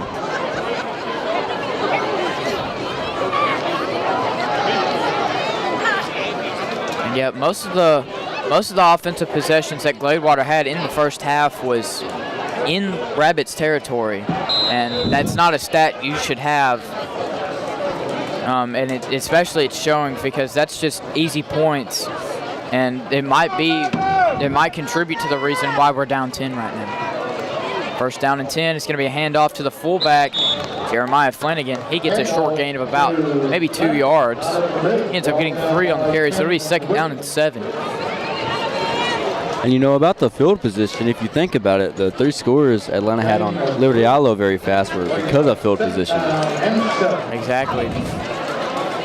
Rabbits went up 21-0 off of getting the ball inside the 10-yard line, and just off of silly mistakes that Ellie had first quarter early, and they were able to keep that lead until the end of the game. So this is another handoff to the fullback. He gets tackled down at about the 22-yard line, looking at about a 3rd and short here. 3rd down and 2. Rabbits get the stop here. I think Gladewater's too deep back in their own territory for them to try to go for it here. Might go for it if it's like a 4th and inches call, though, however.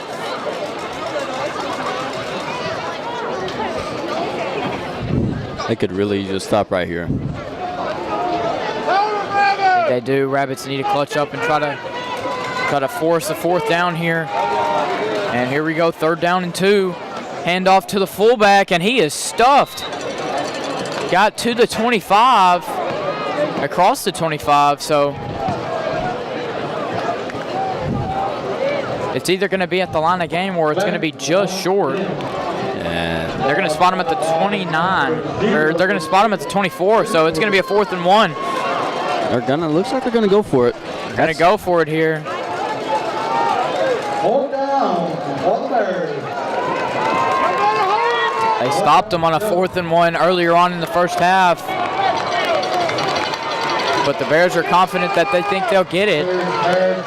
Could try to run a fake and try to run maybe a check down pass. Could be a fake. You see? Yep.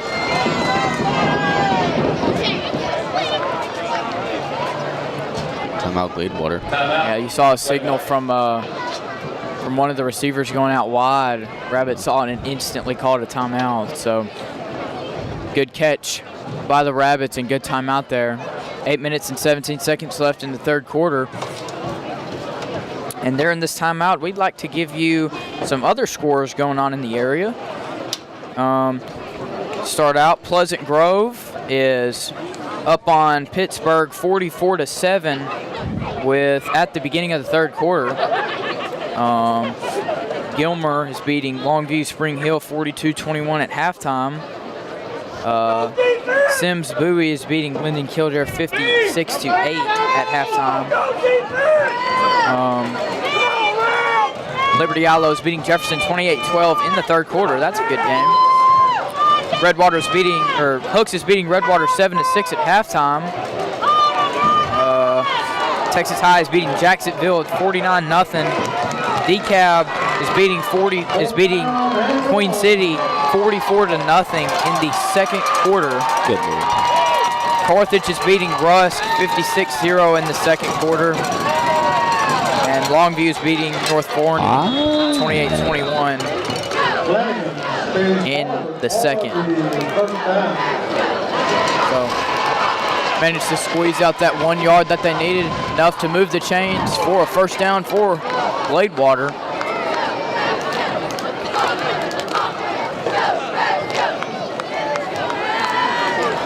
Last time these two teams met last year, Atlanta won 35-7. Played them in Gladewater. Atlanta went 7-4 that year with a first round playoff loss to a tough Winsboro team, 42-21. In effect, the handoff from the option at number 21. Had a hole tackled across the 30 for about a gain of 4 yards. Second down and 6 at the 30. And Gladewater went 4-6, finishing 5th in district, and they didn't make the playoffs. So Gladewater making a complete turnaround from last season to this season, as they went from not making the playoffs and a losing record to competing for a district championship title. So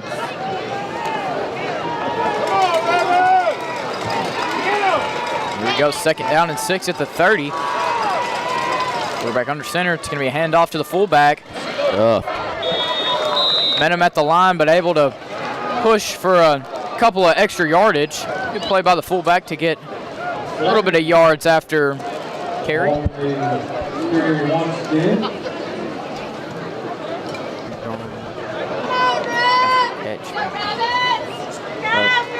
Looking at another 3rd and short here. And Ian Rioja on the tackle brings up a 3rd down and 3.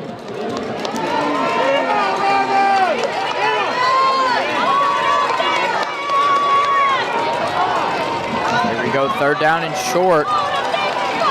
Looking at about a 3rd and 3.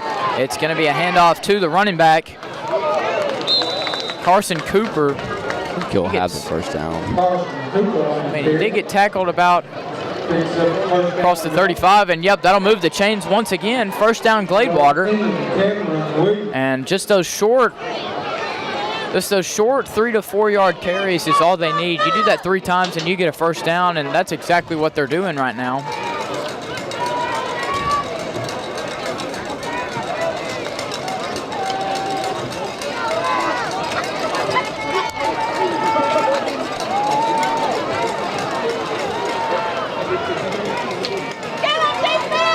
Here we go, first down and 10, handoff fullback, and he has a hole, gets to the second level, still not being tackled down, and he'll be tackled across the 45 into Rabbits territory for a first down and more.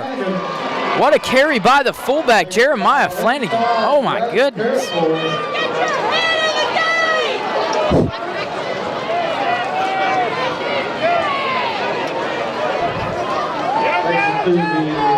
Five and a half minutes to play in the third quarter. Gladewater's really chewed off some clock this game. First down in Rabbit territory at the 43. One receiver over to the left. And off to the fullback again. And he gets a big chunk of yardage right there. So he'll get about 5 or 6 on the play. Been averaging maybe probably 6 yards a carry so far this second half.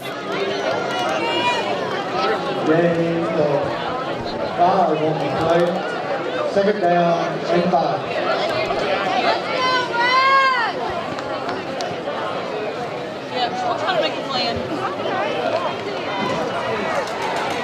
Second down and 5.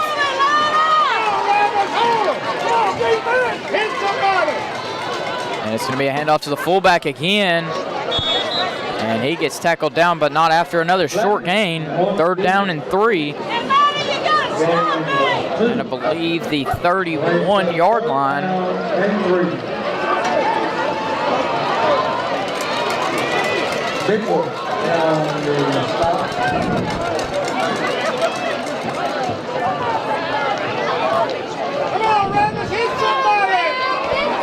Here we go, third down and 3 at the 36-yard line. And it's going to be a handoff to the big tight end, number 6, but he gets stuffed. Stuffed up the middle, and excuse me, that was number 8, Grafton Morgan on the carry. And he gets stuffed at about the line of gain, looking at about a 4th and short. Gladewater's on the Rabbit side of the field, so pretty sure they're going to go for it here, and they will.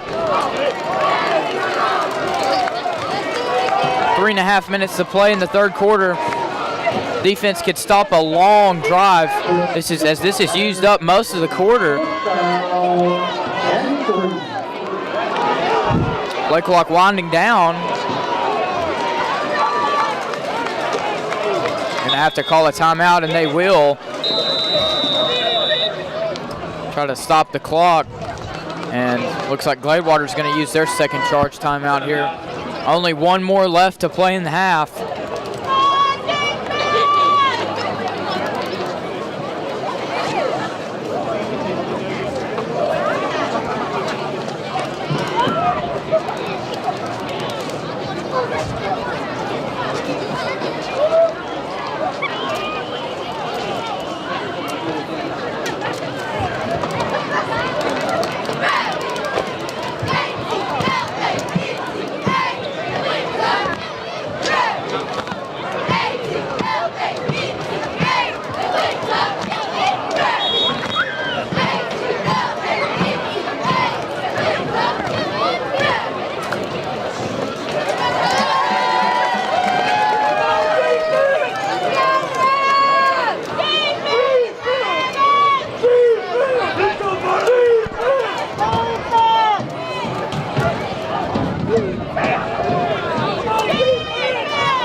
Rabbits defense and your Bears offense.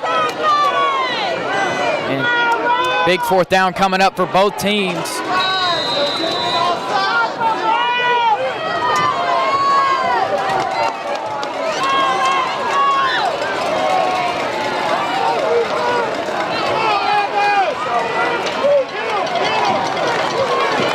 And here we go, fourth down and 3. It's going to be to the running back, and he hits a hole, and he'll get the first down. Handoff was to Carson Cooper, and he got to the second level and got the first down and more. So they're going to keep the clock rolling, and they're going to move the chains. First down and 10 at the 38. First down, yard. Down to the Rabbit 28-yard line.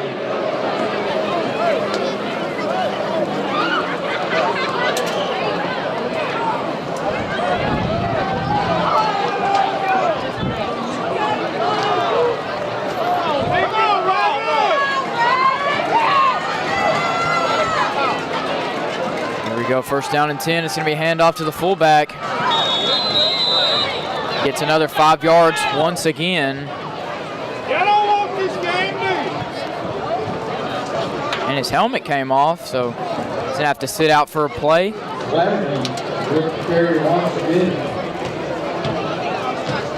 Looks like a gain of 4 on the carry. Second down and 6. 2 minutes left to play in the third quarter, and looks like this, if they get probably another first down, this drive is going to last the entire second quarter.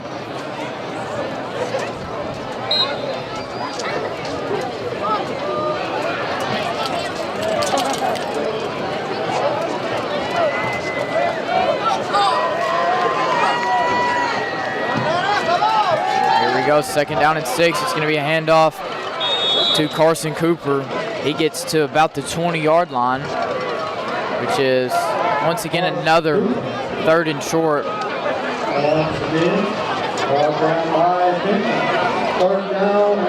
It's going to be a handoff to the running back. It's going to be a first down and more. And Kason Bird, good tackle. He saves a touchdown, but not after Carson Cooper gets inside the 5-yard line. It'll be 1st and goal for the Bears.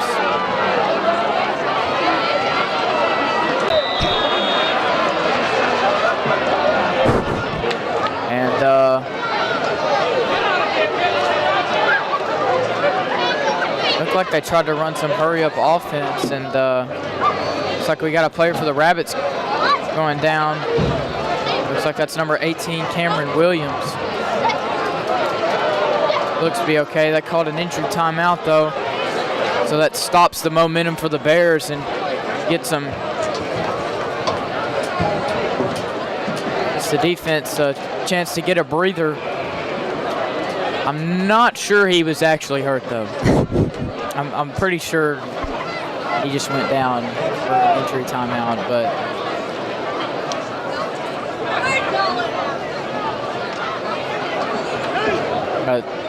that's a smart play. Yeah. It gives you free timeout for the offense, so I think everything turned out to be good. All for nothing, though, if they don't stop him here. Yep.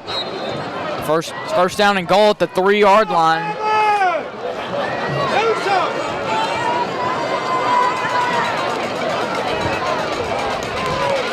And it's going to be a handoff to the running back. Makes a cut inside and walks into the end zone. Touchdown, Bears. And Gladewater's going to extend onto their lead late here in the third quarter, 26-10. 1 minute and 8 seconds remaining in the third quarter. They're going to set up the PAT here. Here's score now. Bears 26, Rabbits 10.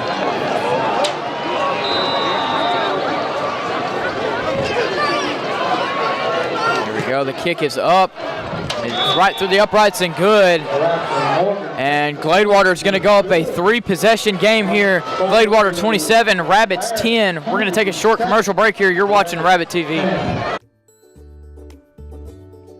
Cobblestone, open for 14 years, but now in a new location, where you can find fashionable ladies' clothes, beautiful jewelry to complete any outfit, and an all-new bridal registry available with much more to choose from. Stopping by with little ones? Check out our selection of unique children's gifts. Cobblestone, serving the Atlanta area with pride as we offer a great shopping experience.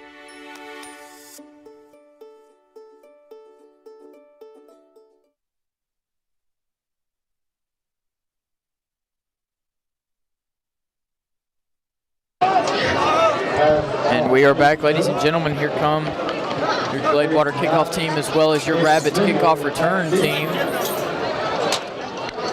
1 minute and 8 seconds left to go in the third quarter. Rabbits down 3 possessions.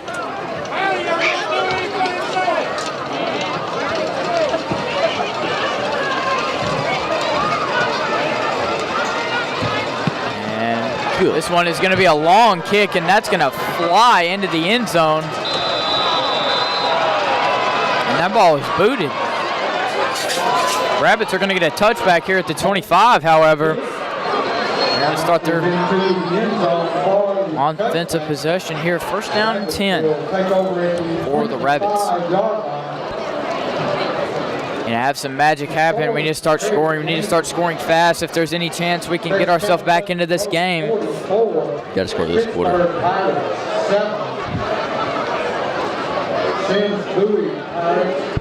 Gladewater took a lot off the clock in this third quarter.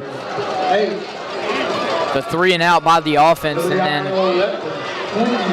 I think Gladewater maybe took off 10 or 11 minutes off the third quarter with just one drive.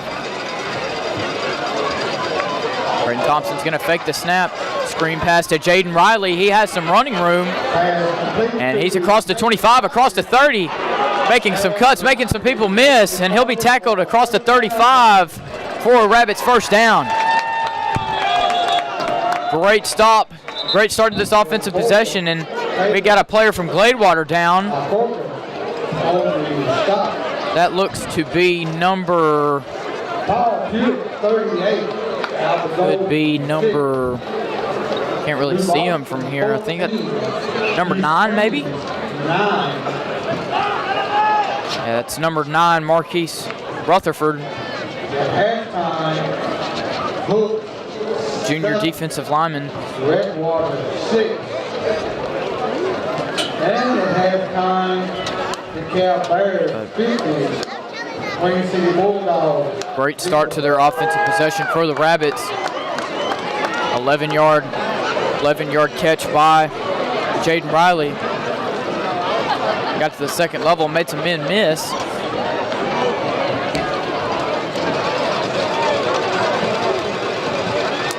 And Rutherford looks to be okay. He's walking off the field. Doesn't look like he's in pain or anything. Might have just rolled his ankle. Hopefully he'll be back in a couple of plays.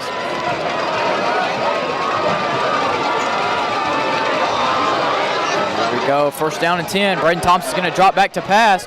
Plenty of time to throw it. And picked off, but just dropped, just out of the hands of number 5, Maddox Vasquez. That pass was intended for the fullback, Liam McKinney. Yeah, you just got to see that quicker. Got a flag on the play, though. Yeah, there's a flag thrown towards where those two guys were. Outside hash about the 33, and it looks to be on the Rabbits.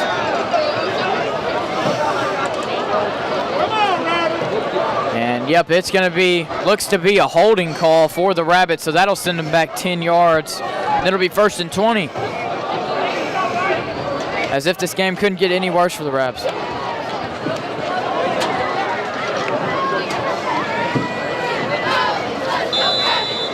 First down and 20 for the Rabbits. Here we go.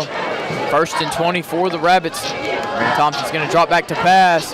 The line busts through. It's going to be a screen pass to Marshawn Woodbury.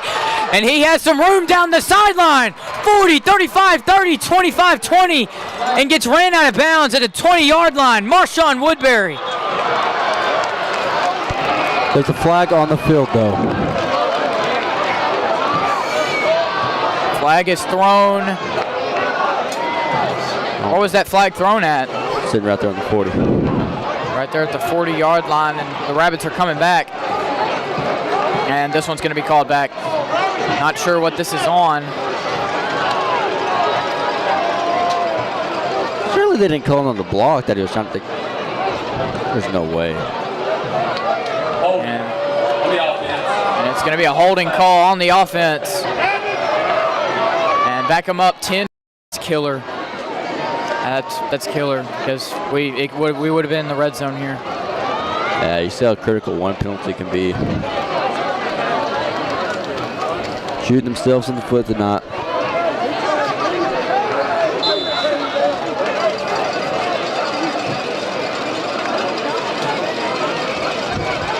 First down and 17 for the Rabbits. Marshawn Woodbury is subbed into the game. And Thompson's going to drop back to throw, looking for Jaden Riley, and it is caught! Oh my goodness! Oh my gosh. No flags either. They're going to get first down and more into Gladewater's territory. What a catch by Jaden Riley. Yeah, someone clipped that. It looked like he ripped it out of the defender's hands too. On top of I think that was originally into the hands of Destin Shreeden. took the 50-50 ball. Great throw and catch from Braden Thompson to Jaden Riley. It'll be first down and 10 at the 42-yard line. 42-yard line.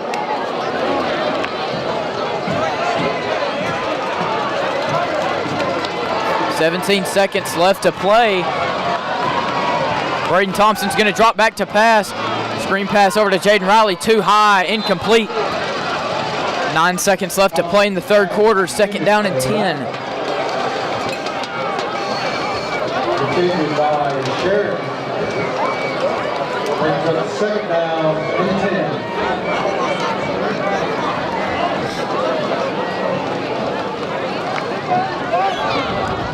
Go second down and 10. C.J. Whaley out towards the right.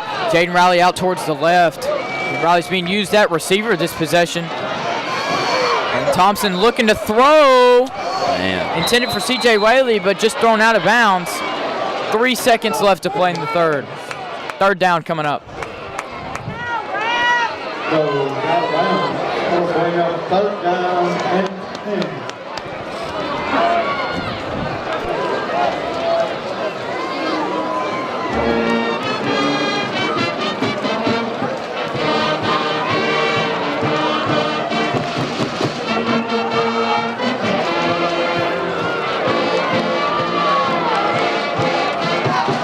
CJ and Jaden from on your left and right. Braden Thompson drops back to pass again. Uh-oh. And this is picked off. One-handed grab from number 11, Amarian Minter, and he's going to walk into the end zone. No flags either. That'll be a touchdown for Gladewater. And what a play by the defense. And I think they might have put this game out of reach. That'll lead to the end of the third quarter as well.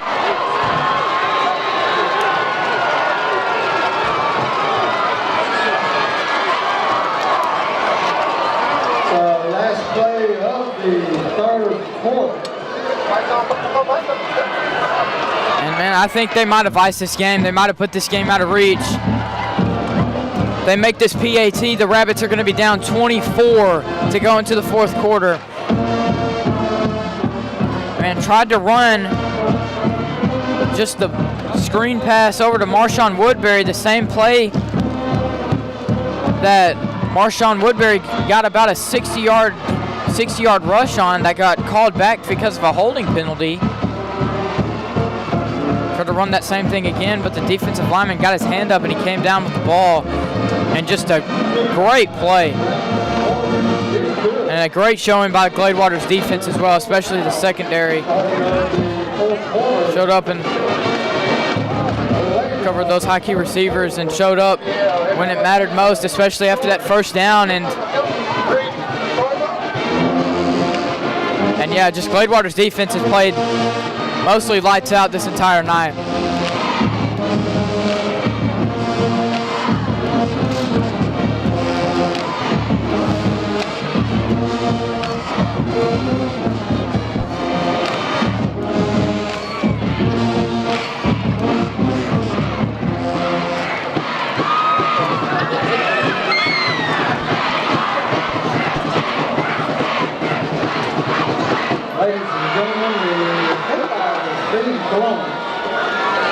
Comes Gladewater's kickoff team as well as your Rabbits kickoff return team.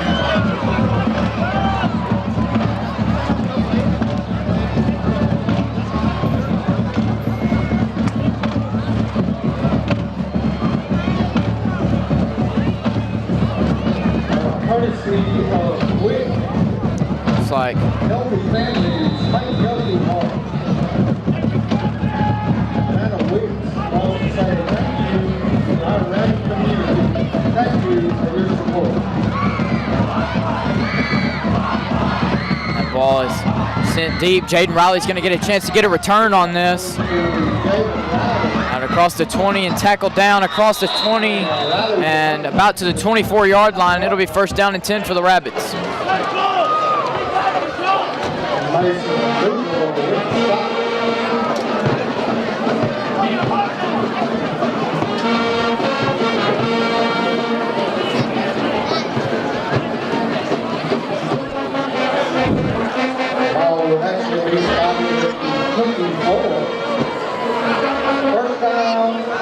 10, Rabbits.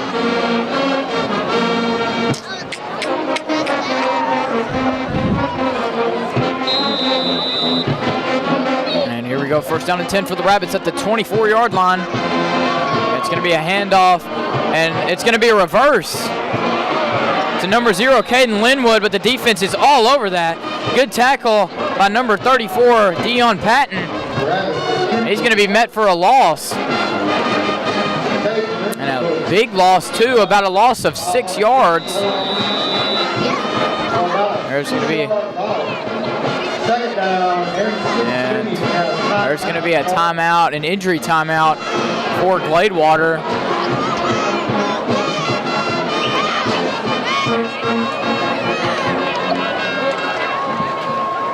That is number 7, or excuse me, that is, I don't think it's number 7, is it? I can't tell from here. Can't see his number from here.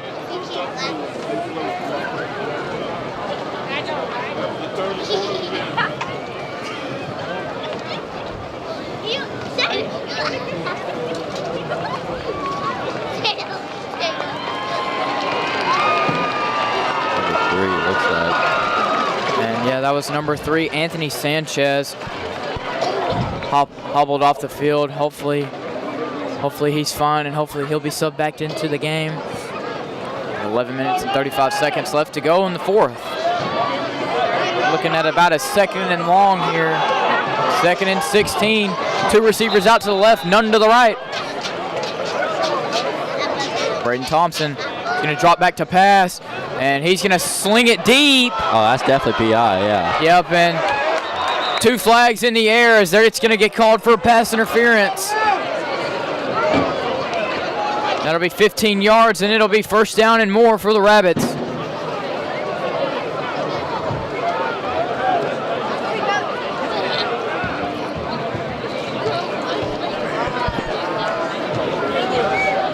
That 15-yard penalty will put us at about maybe the 33. 15 yards, automatic first down. So that'll be first and 10 at about the 33. And yep, I was right. And here we go, first down and 10 after this PI call. First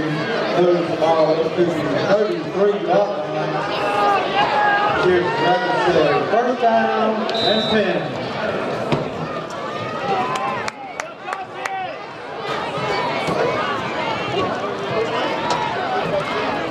Braden Thompson going to drop back to pass. The line is busted. However, he's going to get it to Marshawn Woodbury, but he goes down. Tackled down at the 36 for a gain of 3 yards.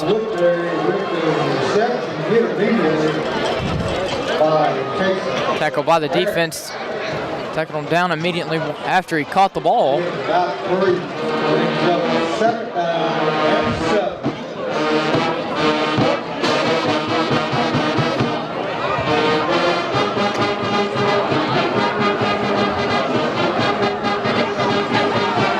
Second down and 7. Braden's looking to throw it. And was he in bounds? No, he wasn't. Good catch by Easton Patterson, but just couldn't get his feet in bounds. Second down and 6, or third down and 6, sorry.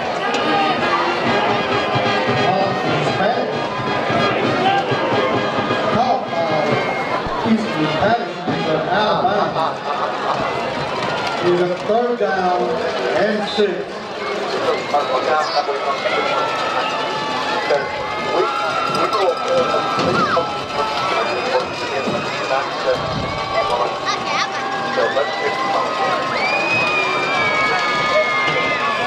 Here we go, third and 6. Braden Thompson's looking to pass. He gets it dumped off to Marshawn Woodbury, and he has a room down the sidelines. No flags, touchdown Rabbits. Marshawn Woodbury.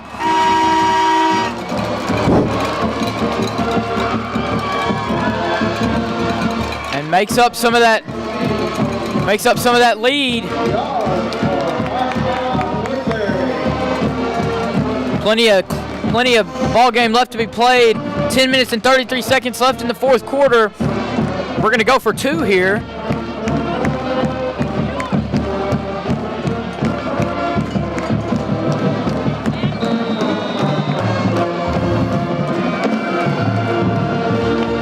we're going to go for 2 here.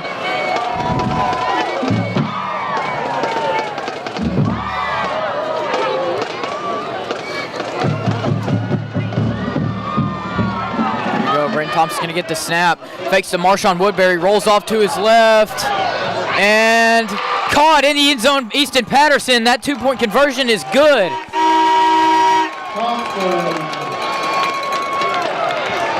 Rabbits down 34-18. Makes it I believe it's going to be a 16-point game. And so that makes it only 2 possessions here. If they score and get the 2-point conversion both times, score twice and get the 2-point conversion, they'll tie the game. They have to do that in the matter of 10.5 minutes. And how Gladewater's offense is, it runs off a lot of clock. However, they do have all 3 of their timeouts still, but it's going to be tough, but hopefully the Rabbits can make some magic happen. We're going to skip this commercial break, but we will thank our sponsors, Dylan Thompson Wealth Management, the iGuys of TXK, Red River Lumber, Price Hardware, and the Downtown Merchants Association, and don't forget to shop local.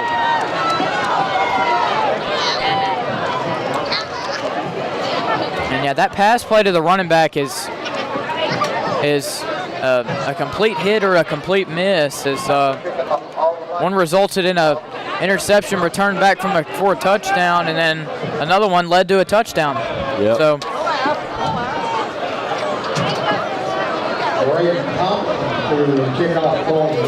looks like Braden Thompson is the kickoff man.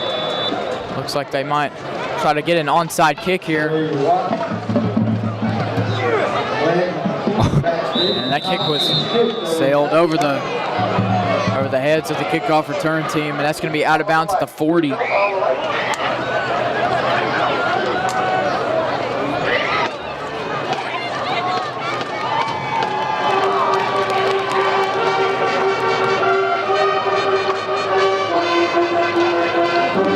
Gladewater is going to be first down and 10. 5-yard penalty or 10-yard penalty from the spot. Maybe, not sure. But it'll be first down and 10 on their own 47.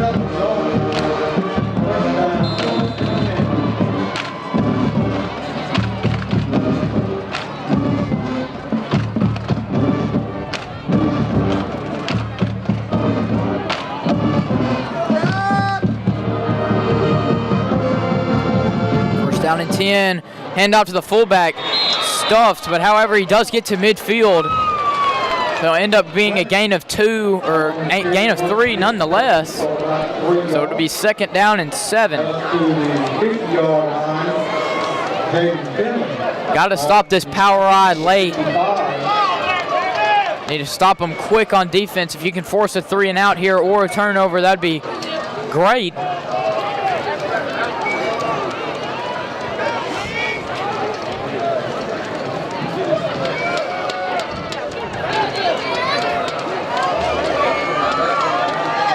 Winding down, it's going to be handoff to the fullback again. But no, quarterback keeper for himself, Achilles Hess, took it for himself. He'll get the first and more.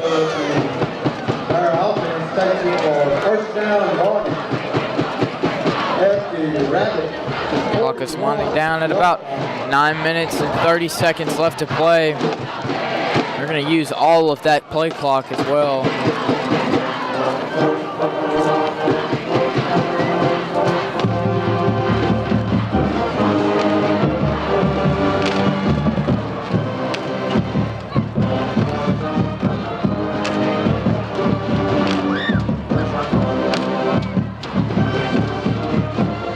Off to the fullback. Patient. Found some running room and gets tackled across the 35. Clock's winding down under 9 minutes now. Second down and 2. Or second down and 3, sorry.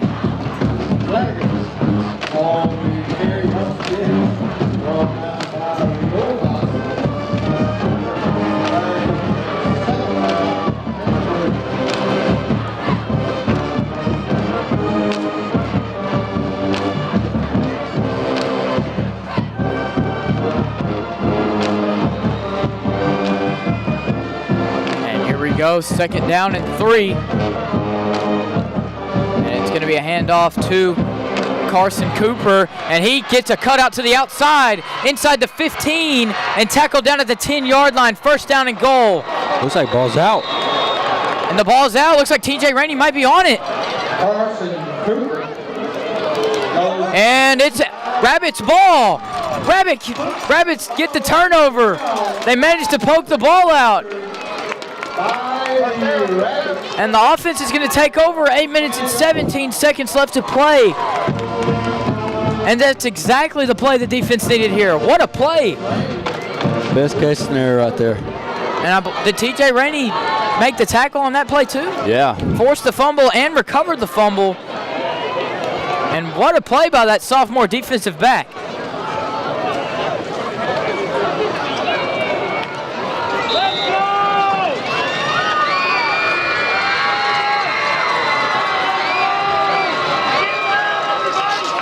This crowd is loud. 1st down and 10 at the 10-yard line. It's going to be a screen pass to Jaden Riley, and he has some room on the outside. Tackled across the 20-yard line. 1st down and more, Rabbits. Good play by Jaden Riley to cut it up in the outside. Gets out of bounds. 8 minutes and 10 seconds left to play in the 4th.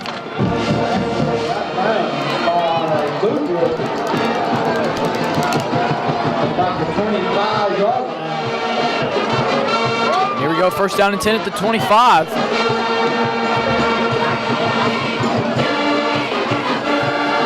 Thompson's going to be back to pass. He's going to try to throw it, and it is caught by Easton Patterson, but just came out. Pass broken up by Destin Shreeden. 2nd down and 10.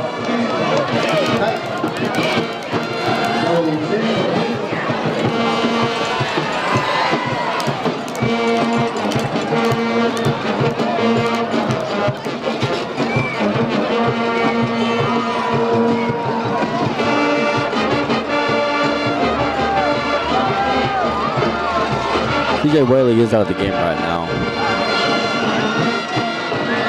Here we go, 2nd down and 10. Bump fakes and gets rid of it. And it'll be 3rd down and 10.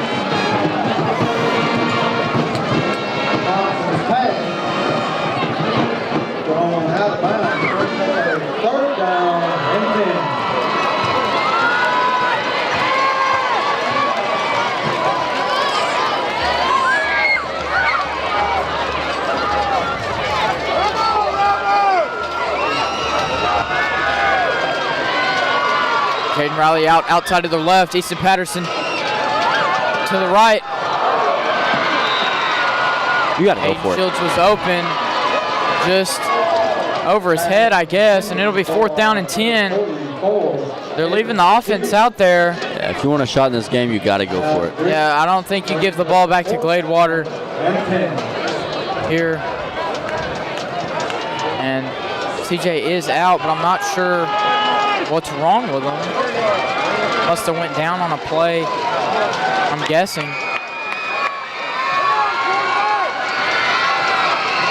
Here we go, 4th down and 10. Braden Thompson's going to drop back to pass. Has a man, and it's Jaden Riley. Oh, he got it. And they'll move the chains. Clutch play from Jaden Riley. Good throw by Braden Thompson. And this game is still alive.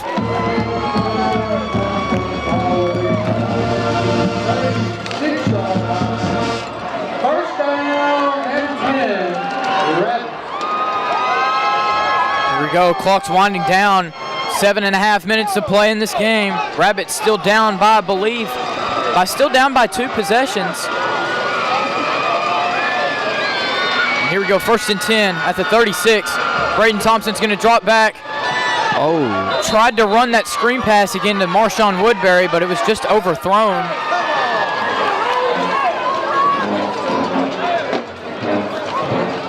Incomplete, but however, the clock stops. 7 minutes and 23 seconds left to play. Pass goes incomplete. Brings up a 2nd down and 10. I believe the Rabbits would want to keep this quarter as long as it possibly can, so to have themselves some time to put some points on the board.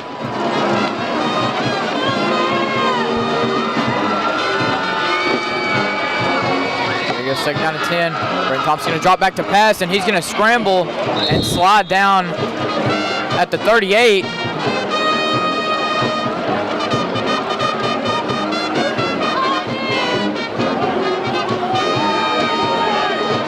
No gain on the play. 3rd down and 10 for the Rabbits.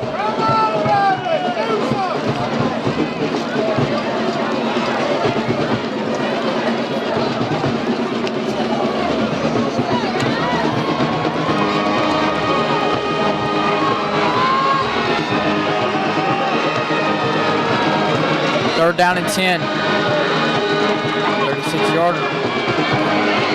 Try to dump the screen off. Jaden has some room to run. Makes a couple cuts. Out across the 50-yard line. 1st down and more Rabbits. And they'll blow him dead into Gladewater's territory.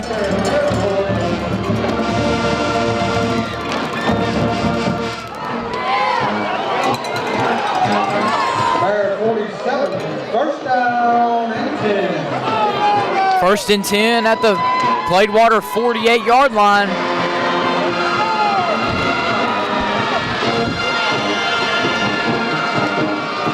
Send TJ Rainey in motion. He's in the game.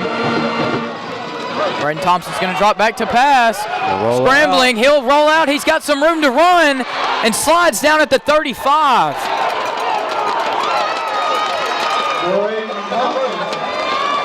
He will move the chains, though, and that's the important part. Yep, 1st down and more. 1st and 10 at the 35. Clock still rolling, winding down to under 6 minutes.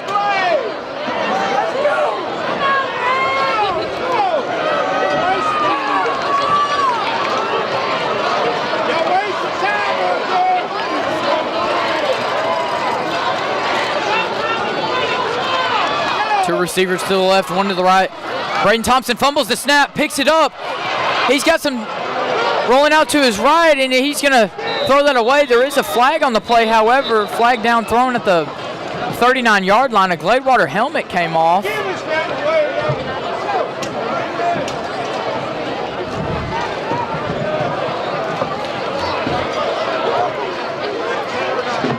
Holding on flag.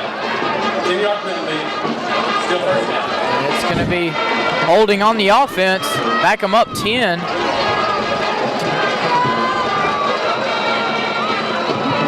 Can't shoot yourself in the foot right now. Definitely not, especially with only 5.5 minutes left to play in the 4th, and you're down by 2 possessions. And it'll be 1st and 20 on the Gladewater 45-yard line.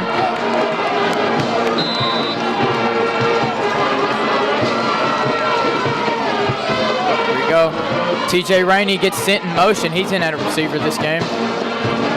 Drops back to pass, and he has some daylight ahead of him, and he's going to slide down at the 30. And Braden Thompson gave himself up there. Yeah, that's crazy. There's got to be a flag there. He's giving himself up. That's a chance of him getting hurt. Yeah. And he was down on the ground for quite a while. Yeah. It must have been momentum by, I guess that's the correct excuse, however. But I mean, safety comes first. I mean, you got to be more cautious about that. I don't know. That looked like a clear late hit to me. Braden Thompson, there's a flag on the play. On to his right, he's going to dump this off to Marshawn Woodbury. That falls incomplete. But there's going to be a flag. Maybe offsides. Inside the 30. Not sure. It was thrown to where Jaden Riley and number 4, Caleb Ball Porta it was. So.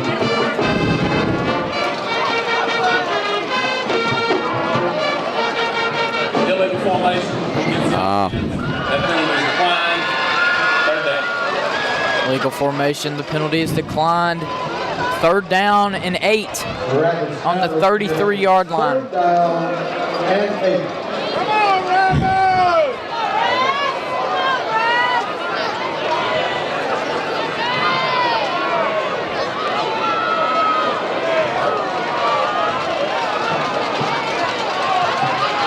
And handoff over to Marshawn Woodbury. He gets across the 30-yard line. Woodbury on the carry. Brady Watts, good for Clock's winding down under 4.5 minutes. I'd run some hurry-up offense here, or at least use a timeout here. Looking at about a 4th and short at the 28. and 3. Man, they are sucking this time up right now.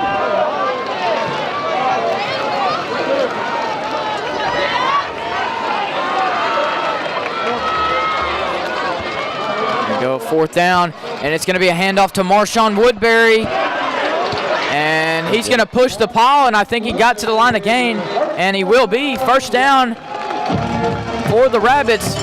Move the chains. Clock's winding down under 4 minutes now. 1st down and 10 at the 23 or 22-yard line. It's about in between. It's going to be a handoff off to Marshawn Woodbury. He gets out across the 20. He gets a short gain.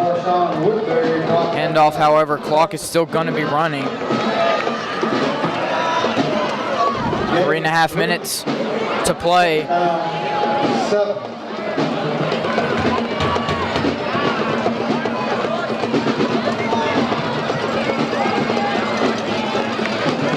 Two receivers to the left, one to the right. Braden Thompson gets the snap, drops back to throw. Looking for Easton Patterson. And incomplete. Easton looking for a flag there, but doesn't get one. It's going to be another 3rd down. Clock stops, however, and it's 3rd down, or 3 minutes and 10 seconds left to play. 3rd and 7. Rabbits with a 3rd down and 7.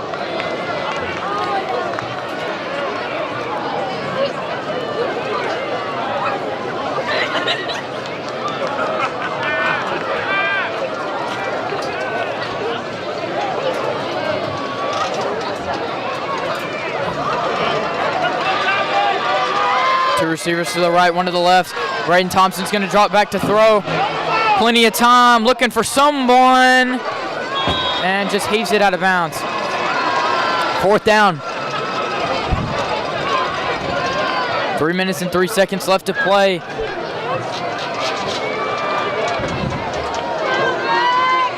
I'd say run the screen to Marshawn, I think. It wouldn't be a bad play, but Wouldn't be a bad play, but it's a gamble for sure. Definitely after when they tried it and they pick-sixed it. So you also got a touchdown from it too. So I mean. Yeah.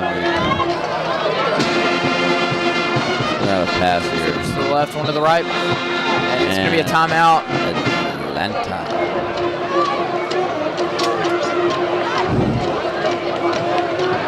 That's going to be, timeout, first charge timeout by Atlanta. Has 2 more this half.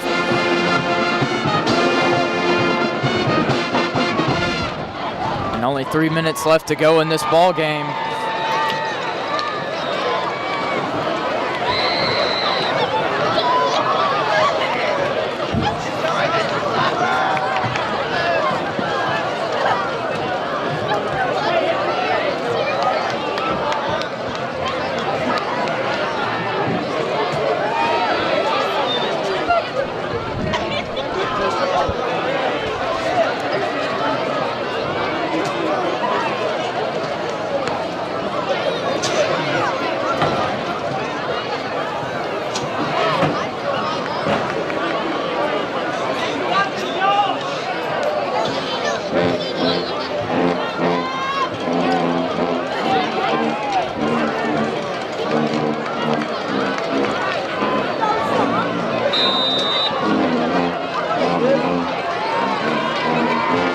Go. 4th down and 7.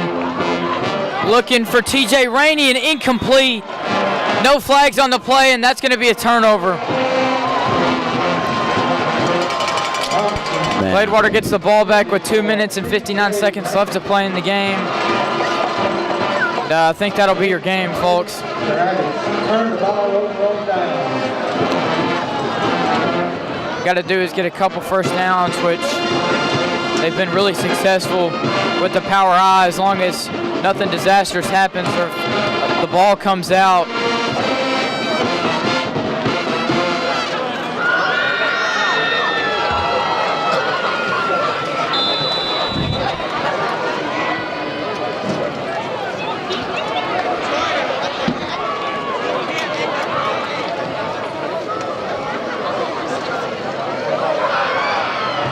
down and 10. It's going to be a handoff to the fullback. It's a gain of about maybe a yard or two. And he does. He gets about 2 yards. Here, about 2 yards.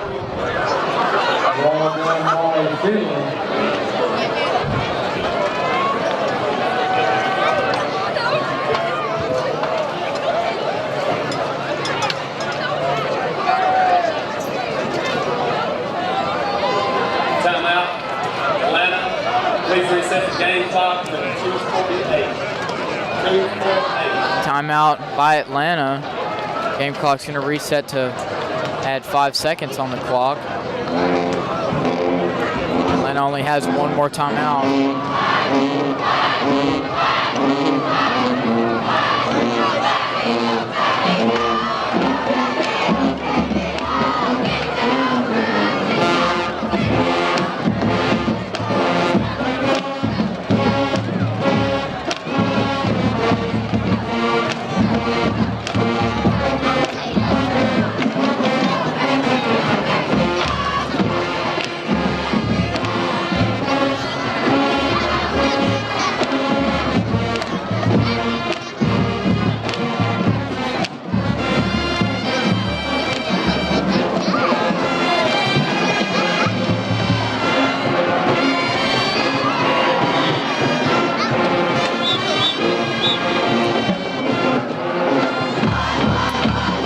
Here we go, 2nd down and 8.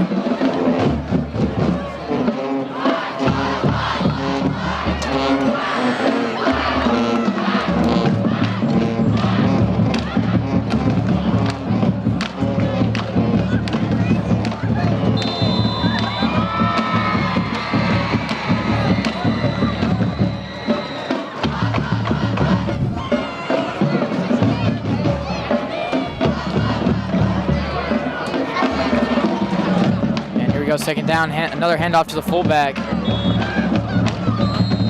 Gets about another short gain, and it'll be 3rd down and 6. It's another short gain of 2. Just a little bit.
Handoff, and he'll get to the 2nd level and more, as that'll get the chains moving. Atlanta has no more timeouts. However, 2 minutes and 35 seconds left to play, so I think you might have to get one more 1st down here. Yeah, with the 2-minute warning. Yeah. I think they're going to run this all the way down to the 2-minute warning, however. Either that or they might try to get one play in.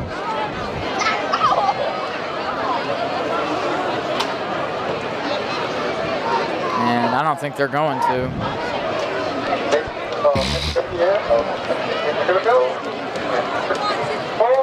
And yep, they'll run this down to the 2-minute warning, and I think that'll be your game.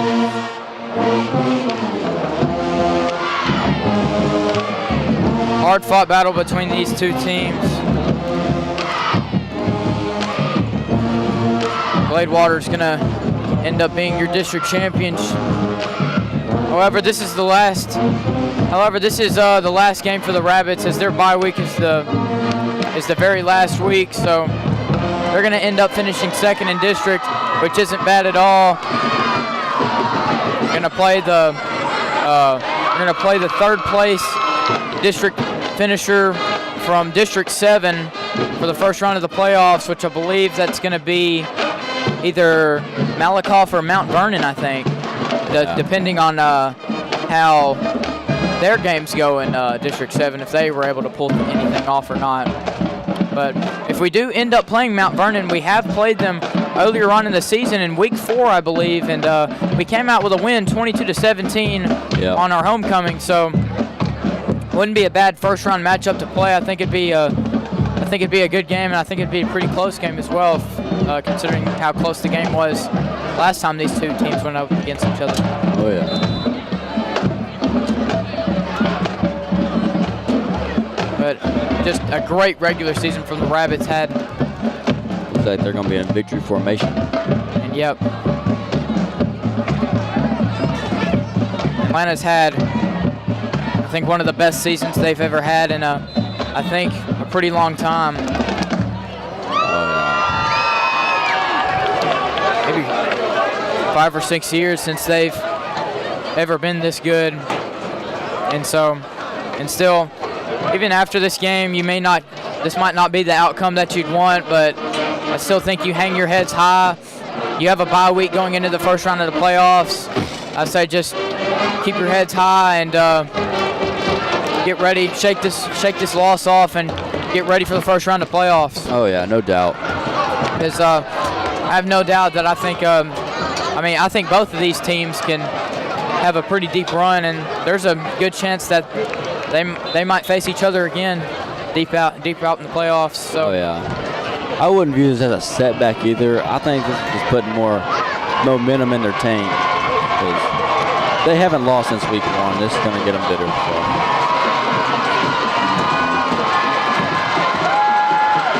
I think you got to do this thing one more time, and then I think that'll be it.